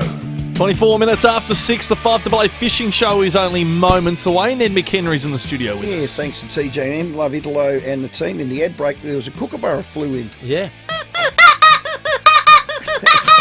Now that's on the not live stream Timmy. watching that? The Foodland live stream. Now, Timmy, give me your kookaburra. This is out of his mouth. Yeah. Oh, It gets God, you worse should have every seen your time. face. Are you fatiguing? What's going on? Ned, imagine if you had Better your than that finger near whistle. his mouth with that chimney off now. Give us yours again and tell us the story about the whistle. This whistle. This Give it another Hang on, squirt hang on, first. everyone. All right, listen up. One Get the sec. right end. Oh, shivers! I'm down, That's down the wrong end. Yeah. That is unbelievable. What do you reckon of that? So who talked you into buying that at the Fremantle You know what market? this is? We were at Fremantle. We were over at Perth. We played them, obviously. Not the result we wanted, Timmy, but I did walk away from the trip with a Kookaburra whistle down there at the FIVEAA markets. Yeah, so that's the best $10 I've ever spent. Anyway, I had it in my pocket today because I just took it home from my locker. Riley O'Brien, he conned me into buying that. So we both got ourselves a Kookaburra whistle. Well done. Talk to the boys. He's got one. Yeah, he's got one. Next time you get one of the Crows guys on radio, ask them about Ned and the Kookaburra whistle, and just let them. How annoying. Just ask them how that was going in the airport at times. Okay, when you kick a goal Friday night, I want you to pull that Kookaburra whistle out from within your pants. Out from the sock. Or sock, and just give it a Kookaburra whistle. Hey, have you guys ever done a So segment this one's for you, Rowey. about random stuff that happens on the field? We were having a chat in the back of the bus once. I reckon it was about a week ago, or between some of the boys. Pedler, Tex and I were all talking. Josh Jenkins, Harry Taylor bringing that ham out of his sock. To Harry Taylor. Yep, that has got to be one of the most underratedly weird things that's ever happened on a footy field. What was that about? Do you remember that? He had a cut of ham in his sock. Why? Well, he's just different. Mate, that's got to be one of the weirdest things that's ever happened in an AFL game, and I don't know why we haven't spoken about it lately. That's hilarious that Harry Taylor did that. There's another fact about him. He knows, I don't know, Google him, Sam, and there's just... Fun fact, Harry Taylor. He's weird beyond weird. No, he's a legend. I think he's really smart. James Rahali, our ex-forwards coach, he obviously coached Harry a lot, and he said he used to journal a lot at training, and he kept these notes. So from his footy career, he's got a stack of books this high, Timmy, filled with opposition notes, players, training notes. Imagine the wisdom in that book of notes. Yeah. And he used to walk around with milk too. Yeah. So apparently he loves milk, Harry Taylor. Yeah, he drinks at least 2 litres every day. That is strange. Dairy farmer. A lot of milk. Seems like a dairy farmer. Now, we've got to get into the fishing. Yeah, let's talk about 6 fishing. million baby snapper fishlings released at Ardrossan this week. True or false? False, only because it's been postponed. So going to happen next week. Yeah, next week. But that will happen. So exciting times. PIVEAA have obviously done that breeding program, and they're going to release all of those baby fingerlings to help with our snapper recovery. But you still can't catch them. No, still the ban in place, as our fishos, our audience knows, and we talk about often on the show. Another couple of years, Timmy. We're still looking down the barrel of about 3 years still, or 2.5 years, 2 years. Prolific up the top of the golf. You can't get a whiting. Where are the mullet at? School holidays starting Monday. Yeah. Well, that's a good intro for our show, because we've got Jamie from Tackle World Adelaide Metro. He's coming on, and he's going to talk about getting set up for a bread and butter species opportunity, Timmy. So if you want to go fishing in the school holidays with your kids or your grandkids, guarantee a catch. You're going to get a catch, Timmy. You're going to get a catch. It's not a barrel tuna, but they are these beautiful mullet. We're going to talk about exactly how to do that, where to go, how to get set up. So that'll be good. And what about the salmon run? Is that in? Yeah, there's some salmon around. Geez, you're all over it, aren't you? You've just played the village doofus over there, but you know. I am a catcher. I'm not going to call myself a fisherman anymore. No, you're a catcher. You are a catcher when you want to catch. When you concentrate and you really put your mind to it. Not you a strong suit of mine, concentrating. It's that Riesling at 9 a.m. that usually gets me worried around your concentration. I'll never forget that day I FaceTimed you. Oh, my God. Well, I did. It wasn't a Riesling, was it? It was a Grenache. Oh, that's just even worse. That's a heavier drop, isn't it? Well, Nettie, it's all about you after 6:30. TJM Equip, thanks, mate. You're a star. Thanks for having me in. Love you, Cheerio, mate. mate. Well done. 5AA Fishing Show next. The 5AA Sports Show. Rowey and Timmy G. David Penberthy and Will Goodings. 5AA Breakfast. We are joined by the Transport Minister, Tom Keatson-Tanis, because the big story today is this